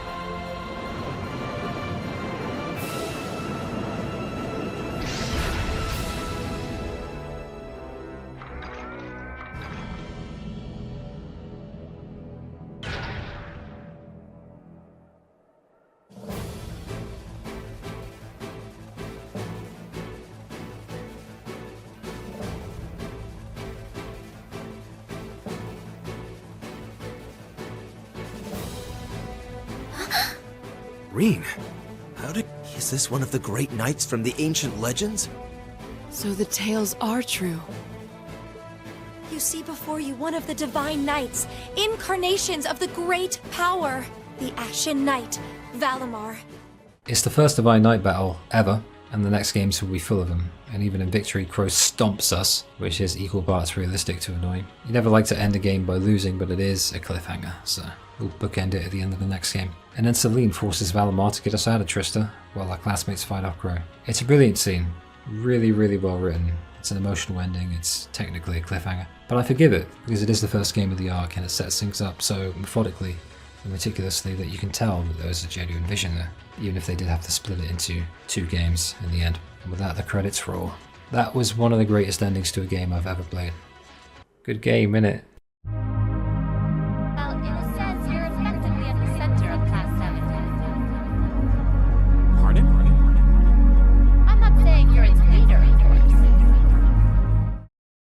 You can tell they had a vision so airtight that even when they had split Cold Steel 1 and 2 into 2 games, despite wanting them to be one whole game, both games still felt planned enough to make every moment of payoff hit as hard as possible. And that's what makes it worth it to put all of that time into the game. I'm very happy I went back and revisited this charming autistic Kino game a year ago. I said I was done with Trails Eva for a long while off for good. And after a nice year-long break, I'm glad I did come back and revisit Cold Ship. It allowed me to remember exactly what made this game and the series so charming to me in the beginning, and even today as well. Maybe we'll cover the others too, one day. It's funny that my issue with the series at this point, 13 games in as of the time of writing and speaking, and about 21 years as well, is the drip feeding of answers to the overarching mysteries of the series, like the lore, the mythology and the like. Think Adios, the Grandmaster, McBurn, Campanella, Sept-Terrions, Beyond, stuff like that. Many, many more things I ever list. And it's funny because when I first played this game, I didn't know about any of that. Didn't even know it was part of a long-running series until I think maybe halfway through the game. But now I do. And it still hasn't changed the fact that the reason I like this game so much resides in my ability to so easily separate and extricate this game from the series as a whole, due to the fact that it just peripheralizes almost everything about the series right up until the end. Sure, its foundation is built in the series and what it's done so far, and the otherworldly and overarching forces are still at play in the background, and they do come out at the end, but still it feels overwhelmingly like its own thing, and I mean that in a good way. But it's not like it did what some other games have done and completely forsaken the idea of moving the plot forward. It's just hard to see, because the atmosphere and world building of Erebonia is so rich and magnetic that I couldn't help be pulled in and lose myself to it. It's been 6 years and it still feels like yesterday when I first played the game in 2019, and I was in Trista, and I immediately, as Sarah was humming and opening the old schoolhouse door, I felt it, and I just knew, shit, I'm a Trails fan, and what a horrifying existence, baby. Sometimes I feel like I count the polygons of any character on one hand, and yet it still draws me in, and I suppose these and all of the other great things in this game help me to forgive it for doing what almost literally every other Trails game has done, which is drip feeding the important and super interesting stuff over the course of literally 21 years now, having not even wrapped up Luke's big ass list of unanswered Trails thingies within the formulaic bread that Cold Steel bakes so much that it comes out every colour except bread colour. I have found the ultimate white pill. The key to enjoying Trails is to look at it like a slice of life game instead of a game with slice of life elements, like Atelier, but sometimes things actually happen. Now, I'll be the first to admit that extricating certain elements of reality from your mind in order to enjoy something isn't something you typically associate with sanity or generally want to attribute to a game, but this is the waking world in which we live, and that is the way of the Falcom fan. If you hate Cold Steel, whatever, innit? I don't care. I'm not here to tell you why you should forgive the game for its sins, especially considering that Sky and Crossbell committed them first, and every subsequent arc inherited those characteristics, both good and bad. But I still love it, even now. Always will. It is not objectively better than any other Trails game, because taste is subjective when it comes to creative works. But still, the truth is Falcom overshot things with CS1, and that's why CS1 and CS2 aren't one game. So Cold Steel is simultaneously too long, while also only half of a game. A total Falcom moment. But coziness and soul are the two redeeming features of the Trails series. Trista fills me with more warmth than the house I grew up in as a kid. Thors is like a warm, buttery toast with a soul, and there's this thick atmosphere and ethereal ambience within the Arcadian archetypes of Erebonia's geography. Think of the Gram, Castle of the Saint, Path of Spirits, the old schoolhouse. And this is in spite of the graphics and animations being closer to PS2 quality than PS3 or 4. Typical Falcom issues aside, it has more going for it than I could possibly describe. The autistic detail that was put into Erebonia and the interconnectivity of the world building with the plot and the characters, the touring of the country and seeing things firsthand, finally winning at that shitty card game. The larger than life characters, the fully 3D aspect allowed me to turn the camera up to the Trista skybox and watch the early morning colour palette as the Trista residents piss about with their morning routines. The slice of life stuff, Trista feeling like home, and Thors feeling like a sitcom with the school students all having their own things going on, with all their own arcs. The music, everything. Cold Steel has a lot of baggage. Whether or not it's the greatest of all time is completely up to you and your opinion. But I really like it. It's got soul, and that soul is what enables me to look past the stupid stuff that even I criticise it for. Trails of Cold Steel is just a really special game. It feels like home.